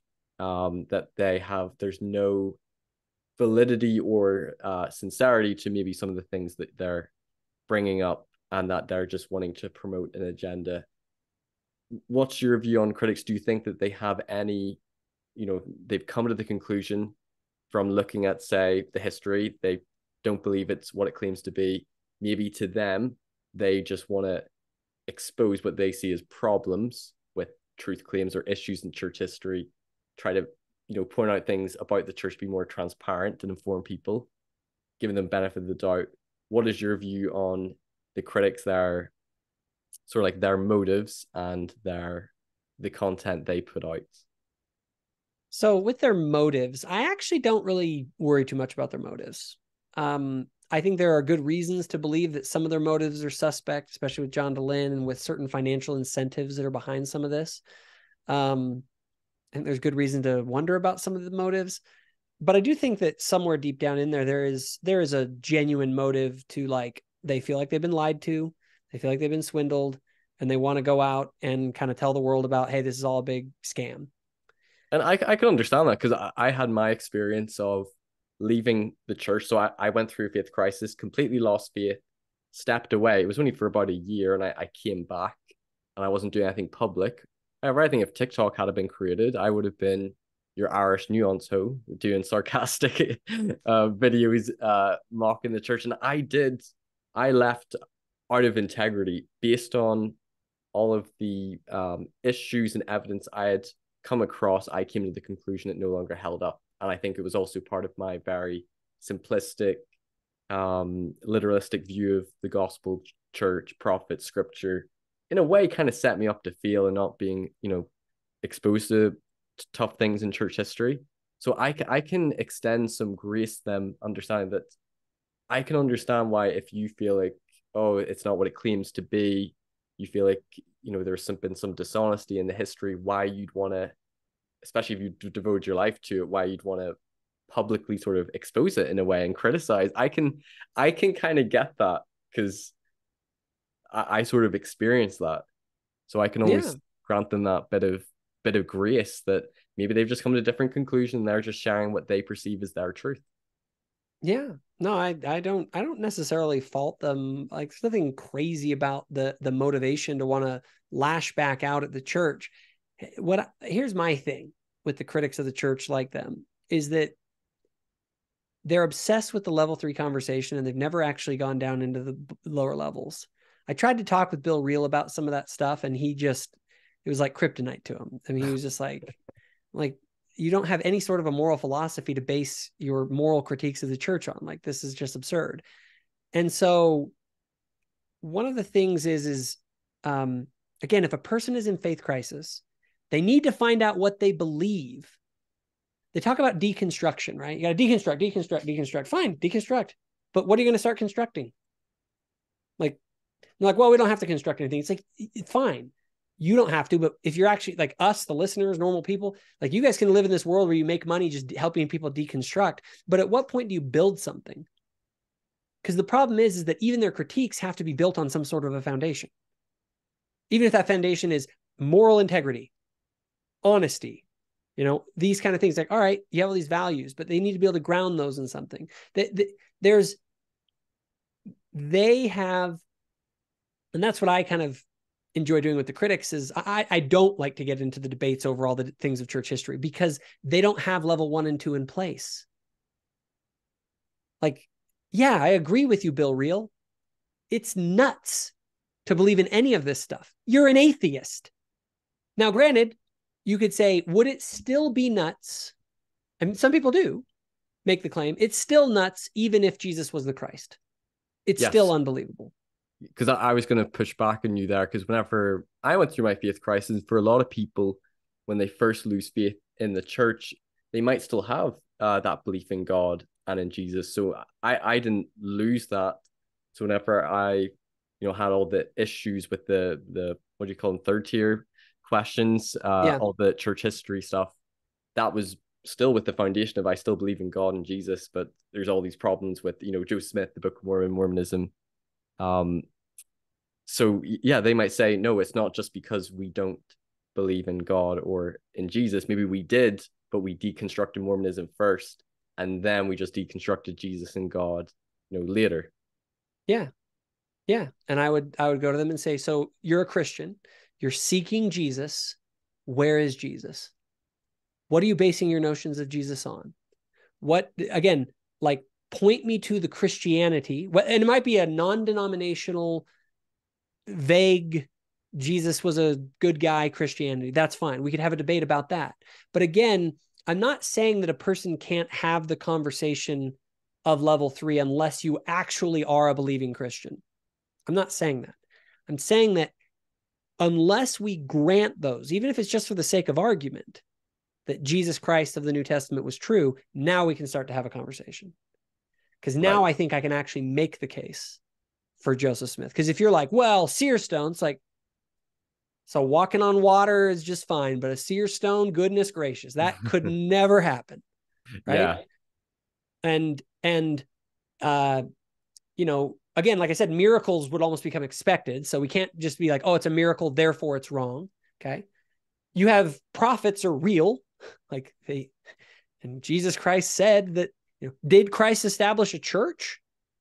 The biblical case seems to seem that he does. Where is it? What about the authority that he gave? What are the keys of the kingdom? Is there revelation today? Can God speak to me? Is by their fruits ye shall know them a valid criteria of analysis for a prophet? If you're a Christian, there's totally different answers. So you see how there's like a whole series of new things that are on the table once you grant that thing. But you need to grant it, for even if it's for the sake of conversation, right? Yeah. Because then what it becomes is it becomes a conversation between Christians about where is Christ. And I'm ready to have that conversation all day. What I'm not willing to do is to have a person come with secular presuppositions to me and say, show me on a purely secular basis why I should believe that seer stones are a thing. It's like, I'm not going to be able to make that case. Yeah. Okay. And they want secular proof as well, which probably won't be able to provide. And if to them they see it as an angel coming with gold plates is just absurd, that doesn't happen, It's then over. yeah, there's almost That's my not much thing. of a point. That's why I say to them, I'm like, I agree with you. I agree with you. Like, atheism, like, let's go there. And now let's look at this. It's absurd. But let's ask the question, should we be atheists? And then all of a sudden we have a whole different conversation, and they are not ready for that conversation, like, at all. They Yeah. have never had the level 1 conversation. And they live in this world of resentment against the church, where they sit there and nitpick at every little thing without all the secondary questions, without ever really going into the primary ones. And that's, if a person is going to, if your faith fell apart, what you need to do is stop whining about Mormonism, stop deconstructing everything, and start looking for what you can believe in. And I believe that pathway leads you up the ladder. It leads you to a belief in God. It leads you to a belief that Christ was who the New Testament made him out to be. And I believe that will lead you to the restoration. Right. So I just feel like these guys it's an old game. It's a tired game, rehashing. Like, that's why, and I refer to Fair Mormon, all this stuff. I'm not a level 3 debater guy who wants to go in and debate every possible historical issue. Not to say that I can't do that intelligently and that I don't know it. To me, it's not where the problem is in the church. The people that are leaving the church are not leaving and becoming other Christians for the most part. You're kind of an exception there. I think that's why you came back, by the way, in my estimation. Well, actually, in my case, I began to critically examine, the Bible. I had to hold to the same scrutiny as, Joseph Smith and the Book of Mormon. And I realized that, the Christians heavily scrutinized Joseph Smith, different first vision accounts. The witnesses of the gold plates aren't credible. Then you're like, okay, Paul's vision, there's some differences here. There's some discrepancies if you critically look at, Matthew, Mark, look at the crucifixion or resurrection accounts. And if you're applying the same scrutiny, there's some problems, when you look at the Bible as well. I felt like Christians weren't consistent with it. So I almost was deconstructing that and began to question, like, what if Jesus is real? What if God is real? That sort of happened right before I had my coming back experiences to the church. Well, what's funny is you can deconstruct everything. That's where you get to where Bill Reel is. Bill Reel told me he's an absurdist. Okay. That it's essentially a form of nihilism. And it's what you can deconstruct it all. You can do that. The problem is, and this is what I actually like to do with atheists, I actually push them into that. Because atheists actually, what you'll find is that you can deconstruct it to where even your own existence doesn't make any sense. Nothing makes any sense. And you start going, wait a minute here. This gets so ridiculous that it doesn't make any sense. It's to say that I don't exist. If you say you don't have free will, for instance, if you say that you don't have free will, and I like to use agency, actually is a better term, I think, because free is kind of an issue, but you have agency. When you take that away, even conceptualizing what you are at all makes no sense. And your behavior, it's so self-evidently true that you're an agent. It's as if you're saying that you don't exist. And so you go down I like to push atheists down, keep deconstructing, keep going. Stop holding on to your morality, for instance. All these things that you hold on to as if you have a basis for them. I love to just push them into further deconstruction because eventually they bounce.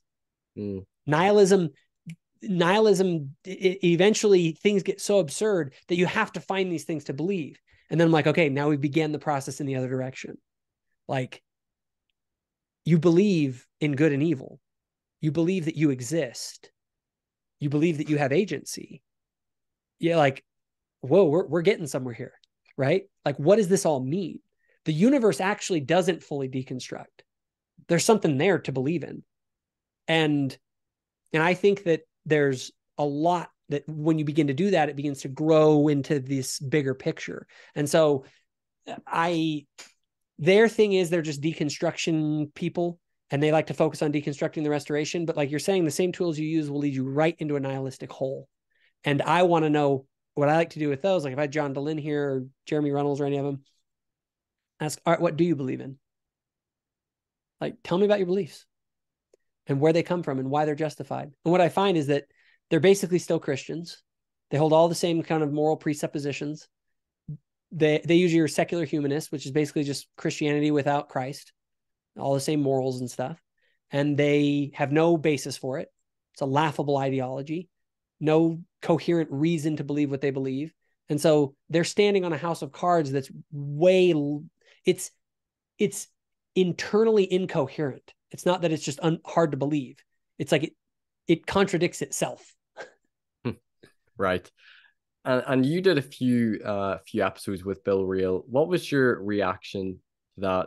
Because as I watched the last one, I think I reached out to you as well, because I'd seen Bill Reel, and I personally don't know Bill Reel. I've exchanged a few messages with him, and he's been pretty civil with me, and I've listened to his podcast over the years. I remember he did an interview with Jim Bennett. I think it was 7 or 8 episodes on the CS ladder, and the first few were really good. They're having really balanced, good discussions. And I remember at the end, their last episode was, I felt really frustrated. It wasn't a debate. It was full on attack mode, throwing just every allegation, every issue, every problem, just firing at each other. they were both fired up. And Jim, he's a honey badger, so he was defending himself and he was, fighting back. And I remember at the end, I felt like frustrated. And I just knew it wasn't a conversation in good faith. There was no like, let's listen to the other person, let's debate, let's flush things out. And I couldn't help but sort of have the suspicion that I didn't think he was really going to care too much what you had to say. And I sort of suspected that he's probably at some point just going to fire loads of criticisms at you in an attempt to. And I used to do it whenever I first left the church. I would talk to people on the phone who didn't know maybe as much. And I would just throw it at them issue after issue. And I felt like I was very good at it. And it was all about sort of tripping them up, and I realized looking back that like it's fine to have legitimate issues and to express them, but there's times when you're being like a prick and you just you want to make them sort of be like, oh, I don't know. And I felt a little bit like that, a little bit of frustration after that last episode. What was sort of your reaction to it, and do you think you'll be doing discussions with him in the future? I'd love to. I'd love to continue our discussions, but I did want to set some ground rules because in that last episode, here's how it went. So it's actually there's a whole story kind of behind us having these interviews where I reached out to Bill a long time ago and wanted to talk with him, and he kind of said he was willing to. And then he ended up saying no, his wife was sick or something. So, oh, no worries. Like, we'll reschedule another time. I reached back out to him and he was like, all right, here's what we're going to do if we're going to have a conversation. And he had this list of like the CES letter list of all these issues of the church. He's like, I'm going to ask you about these issues, and I'm basically going to see if you can defend the church on these. And it's kind of like, so I do debates, and one thing in a debate is you have a cross-examination round. The cross-examination round is where you sit and the other person asks all the questions, and it's the hardest round of the debate. It's the most they're the one in control. When you're the one asking all the questions, trying to throw problems at them, you're the one in the power position. Yep, you're in the power position, and the other person has to sit there and just try and respond. Now, the best you can do in a cross-examination is hold your ground. You generally don't gain ground. What you do is they're shooting bullets at you, and you're just trying to dodge them. Right? Yeah.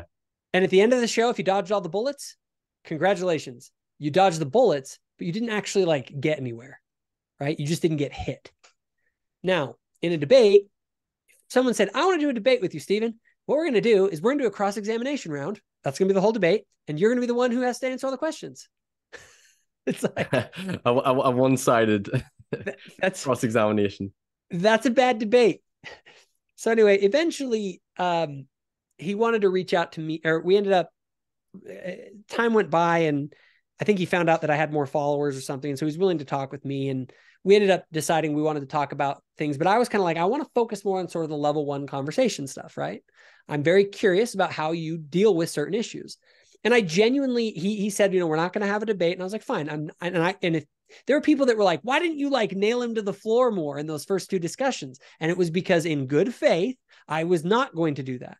The purpose was to flesh out our different views when it came to things like morality and epistemology and other things, right? Right. And so in those first 2 conversations, I think it went pretty well. We were exploring things. I wasn't trying to pin him on things, but I was trying to contrast like, hey, this is like, what are your reasons for believing some of this stuff? And so it didn't go well for Bill. And I think there were people around him who let him know that. Because I saw a message where someone was like, in some comment, like, I think Bill thinks these are going well for him after the second conversation, but like, they're not. And so Bill ended up, we're going to do our third conversation about epistemology. And I kind of knew something was up in the first half of the conversation because he didn't say much. He just kind of was like, And I was kind of like, this is kind of weird, as we were kind of exploring my epistemology. And then the second half, he was like, all right, so, you have this epistemology. So I want to test it. And he just like brings out the list. You know what I mean? And I'm just like, oh, here we go. And I basically said to him, I said, look, instead of trying to dodge all the bullets, I was like, you know what I'm going to do here? I'm just going to do this. I'm going to say, Bill, I agree with you. From an atheist perspective, none of this makes any sense. Like, I'm on your side here to an extent. That's why I wanted to have these more fundamental conversations. Now I can deal with some of those issues and we can have conversations about them. But it kind of broke down. And I said after the whole thing, I was like, look, Bill, I'm fine with us continuing our interactions. In fact, I want to. And I proposed several subjects we could continue to have conversations on. But I said, I want to have a structured format. It's very clear here that we're like, if we're not going to debate, then we're not going to debate. But if we're going to get at it, which we probably will, just because we are both passionate and passionately disagree, why don't we just have a structured format? I'll give an opening statement. We'll make our cases to the audience and essentially have a debate over these different topics. And you can present all the reasons that the church is hypocritical, and I'll have to defend it. We'll have a cross-examination round. You can ask me the questions, but then I get to ask you questions. And he was like, no, I'm not doing that. I don't do debates. And so I was like, well, I'm willing anytime you want to continue the conversation, but it's going to have to be formatted because it's clear that both of us are too passionate about our points of view to be able to do this in a way that isn't going to turn into a street fight. Right. And so that's kind of where it went. Yeah. Okay. So a few questions in wrapping up. I think you were on an episode, it might have been with the Midnight Mormons. I can't remember, but you're talking about apologetics, and that oftentimes in apologetics we can just try to defend, save the goal or dodge the bullet. And if all we're doing, well, I have two questions. First one, some apologetics I've listened to, I've not always found helpful because I don't appreciate apologetics, which is defend at all costs, even if I think the position is a weak one. So, for example, if certain aspects of, say, Joseph's implementation for polygamy, even if you defend polygamy being doctrine that he was commanded to practice it, D&C 132 is revelation from God. There are certain parts of Joseph's practice of polygamy which I frankly troubled me, and I was like, you know what? I, with integrity, can't defend this. So when he got sealed to the Partridge Sisters, and then Emma said, "Oh, you can go get sealed to the Partridge Sisters," and he got sealed to them again, I was like, that's kind of troubling. Like that bothers me. It is. Or his denials of polygamy or keeping it secret from his wife Emma. And again, there's some nuance, but to me, I was like, you know what? I'm not going to defend what I see as a bit indefensible, and I'm just going to say I think there's some things wrong. So in some ways, I don't like apologetics. That is very much I'm going to defend Joseph Smith or the church at all costs because I think it can do more harm than good. I think sometimes acknowledging that, you know what, I think that wasn't good on his part. I think some apologetics can be good. I think there's a range between some apologetics, and it's I think going deeper than fair. I think fair is a starting point.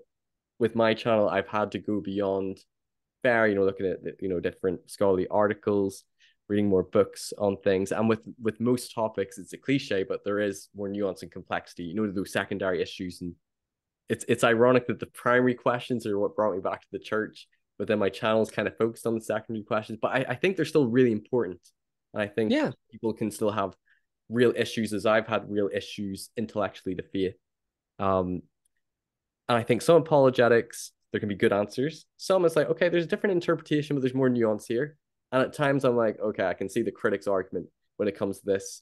And sometimes I think critics can very much frame that all apologetics is, Weasley, but I think you really have to look at each argument, each topic.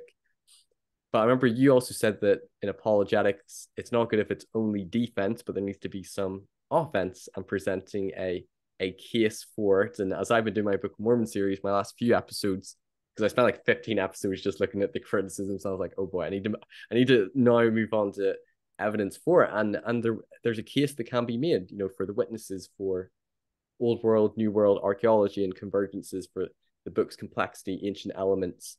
You can put those on that positive case. I don't know if you've seen the YouTube series LDS Truth Claims. Actually, no, you have, because you did a video. Yeah, I promote it. He does a good job in laying out some positive evidence, and that was something that caused me cognitive dissonance as a ex-member who was like, hold on, why am I encountering some positive evidence here? Or why am I encountering so many faithful statements of the witnesses whenever I was only exposed to a few of these weird, troubling second, third hand? ones. And I think that's an important part of apologetics is there's a need. It's necessary to respond to the criticisms, but also you need to do some offense as well. Absolutely. And I would say all of them are important, but the thing is all we tend to do is play defense. Latter-day Saints are very we're very apologetic. We're very nice people. Yeah. And nice people don't go play offense. And they play defense pretty timidly a lot of the time. And that's not good. Okay. So one thing that I came to realize is that in apologetics, if you're just playing defense, you never get anywhere. You don't actually move the ball down the field. At best, you hold your ground. And if you actually look at the history of the church, our church came out on offense. We were critiquing the Christianity of the day and saying we have something better. Now, it isn't just one thing to critique things. It's to critique things and then say, here's a higher, holier way. Here's something better. Here's something exciting and interesting, right? If we live in a time, at any time in history, right now is the time that we should have a voice critiquing the general world, saying, look at Babylon. They're out of their friggin' minds. Come to Zion. The contrast between light and darkness is how you play offense, because it shows people that this is a big thing. You have to understand. There's sort of what I call the utopian comparison. It's where you look at something, and if it doesn't meet your utopian standard, then it's just you throw it out the window. When in reality, what you do in life is you compare the different options available. Okay, I don't Make compare. things up. Yeah. If you think Mormonism is weird and has problems, go get to know Catholicism a little bit. You know what I mean? like if you think theism is crazy, just wait till you see where atheism goes. You know what I'm saying? It's like there's this idea of, if we never show why the alternatives that people are turning to are worse, then people won't realize that we haven't raised that voice of warning. And so I'm a believer that we need to be the critics. Why is it that they're always the critics? When we and I don't mean like personally, I mean ideologically. What is John Dehlin offering? What is he offering? What are we offering? What are the fruits? Why don't we point out what actually emerges from these things and be critical? Go on the offense. And yes, offer positive evidences. When we start putting out positive evidences, social critiques of alternative lifestyles, people begin to go, you know what? This is pretty amazing. But when all you do is look inward at yourself and are like, well, this isn't perfect, and that leader did say that insensitive thing, and well, let me explain. You're weak.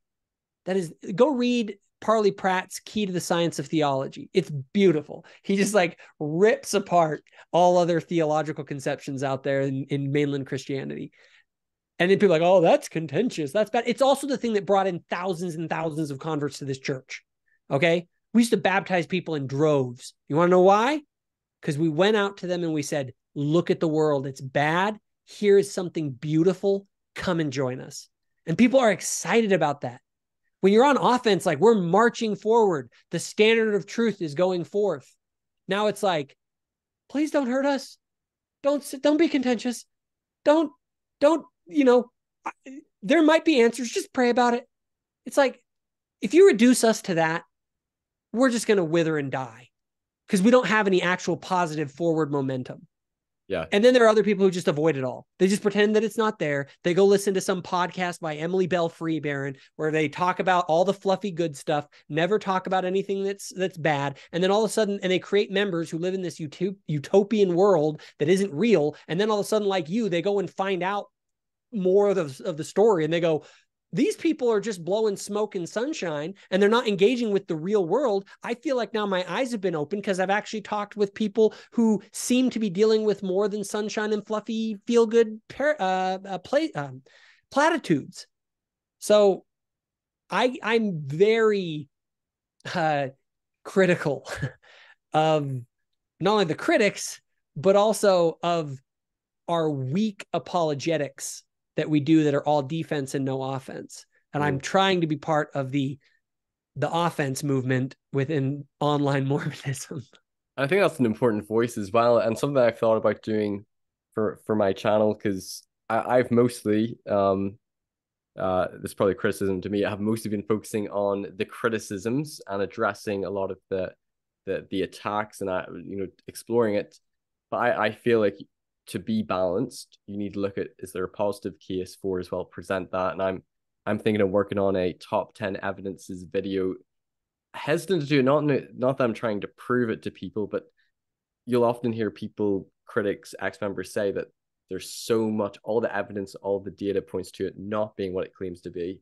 And it's almost me saying that, if I were to leave the church and say it's no longer what it claims to be, the Book of Mormon's a fraud, Joe Smith is a false prophet, how do I account for these things? And I feel like it needs to be brought into light, it needs to be taken into consideration. And then all the criticisms and messy issues, you don't just forget about them, but you can interpret them through a lens of faith when you've got both your spiritual testimony, but also here's some good intellectual arguments or evidence. And then that can be a good foundation to work off as you navigate through some of those things. And I think that's important to be taken into consideration as well. And one last thing, I always say, look, there are two scales. There are reasons to doubt and there are reasons to believe. And if all you do is load that side of the scale with doubts and you're constantly just trying to take them off, it's not going to work. You need to load the reasons to believe side of the scale. And one of those, and there's all sorts of them. And so it isn't a shelf that breaks. It's a scale that tips. I like that. And so what happens, That's good analogy. And so you have to look at what are you putting on those scales? Because the reality is, as you said, there are reasons to doubt. You can't ignore them. You have these members who live in la la land and never, ever look at the reasons to doubt, and they don't ever engage with them. But on the other token, there are people that's all they look at, and they spend all their time. And a lot of the reasons to believe they're different in the sense that they're not secular in nature. They're not even made through arguments. There's some experience that you had.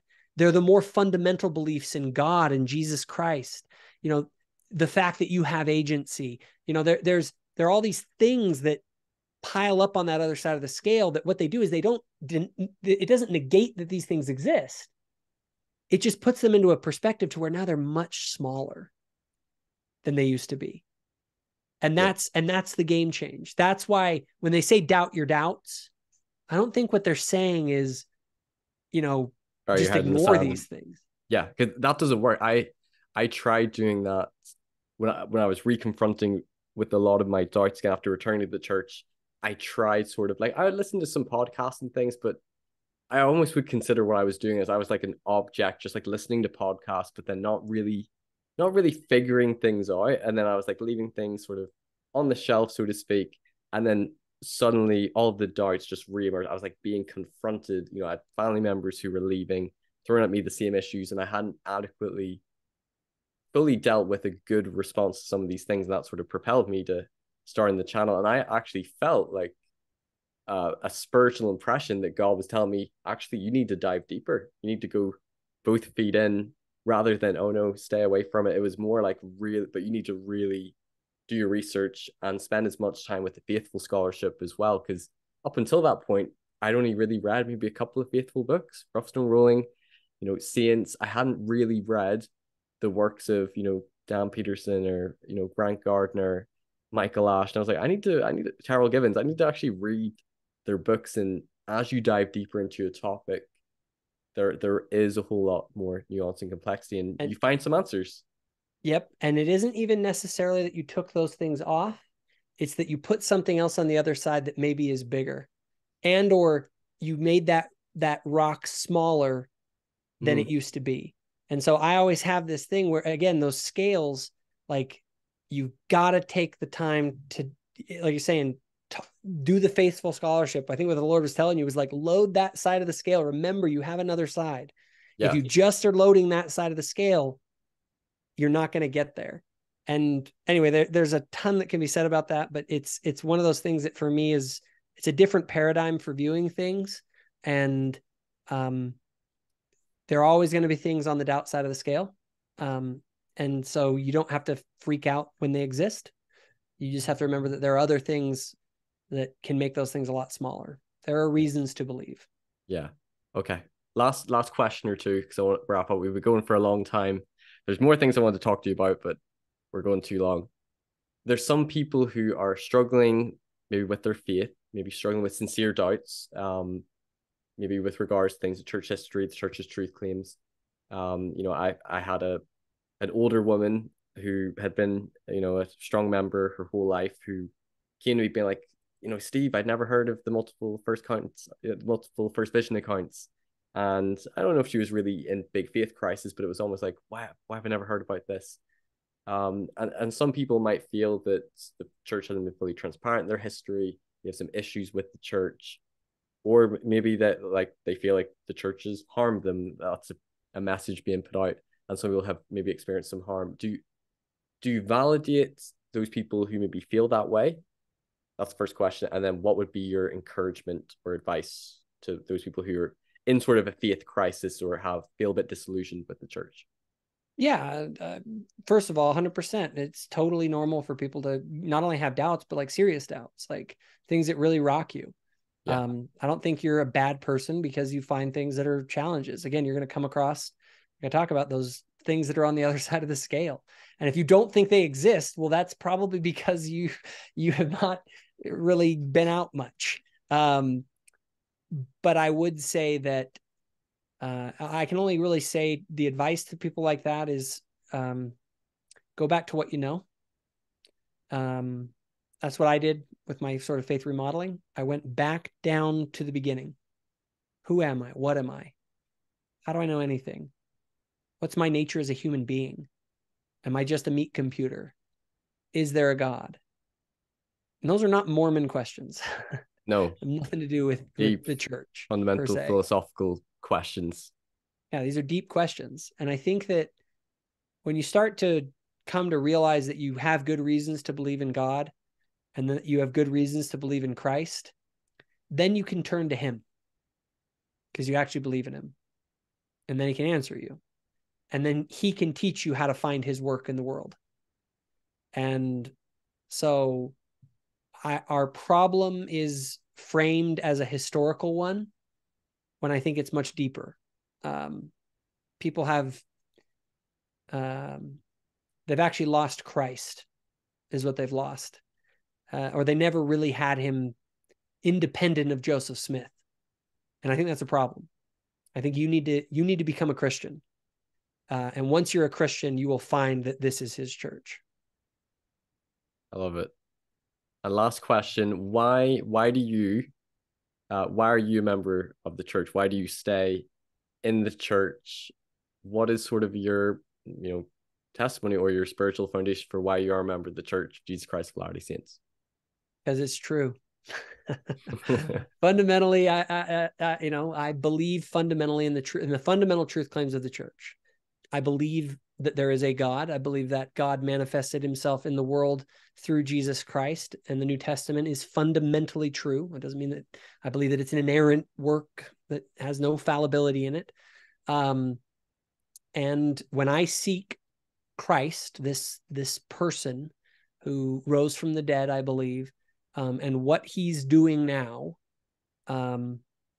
I would love for someone to show me a better alternative. And I fully tell people, like, send your missionaries, man. Like if there is something that's more true than this, that has a better shot of being his work in the world, I'm in. Like I'm all in. And I also will say, if there's no such thing as a true church, well, I'm pretty sure Jesus is pretty happy with the Mormons. And so I don't have any problem being counted among them. It's been a great tradition for me and my family. That's awesome. Well, Jacob, I've absolutely loved this time I've had to, do this interview and have this discussion with you for part one, talk about your story and your faith journey and your faith remodeling, and this part talking about your YouTube channel, talking about, your views and your interactions with, progressive members, critics, and your thoughts on, apologetics, critics, those in faith crisis. And everyone check out his YouTube channel. Thoughtful Faith. Go subscribe to that. Check out the content he's doing. And if you've enjoyed this video, please give it a thumbs up, like, share, and subscribe to my channel. Subscribe so you don't miss out on any future content. I'm hoping to keep doing more interviews with great guests like Jacob and hopefully more faithful scholars as well on different topics. So subscribe as well, and I'll see you all very soon. Thank you, Jacob. Thank you.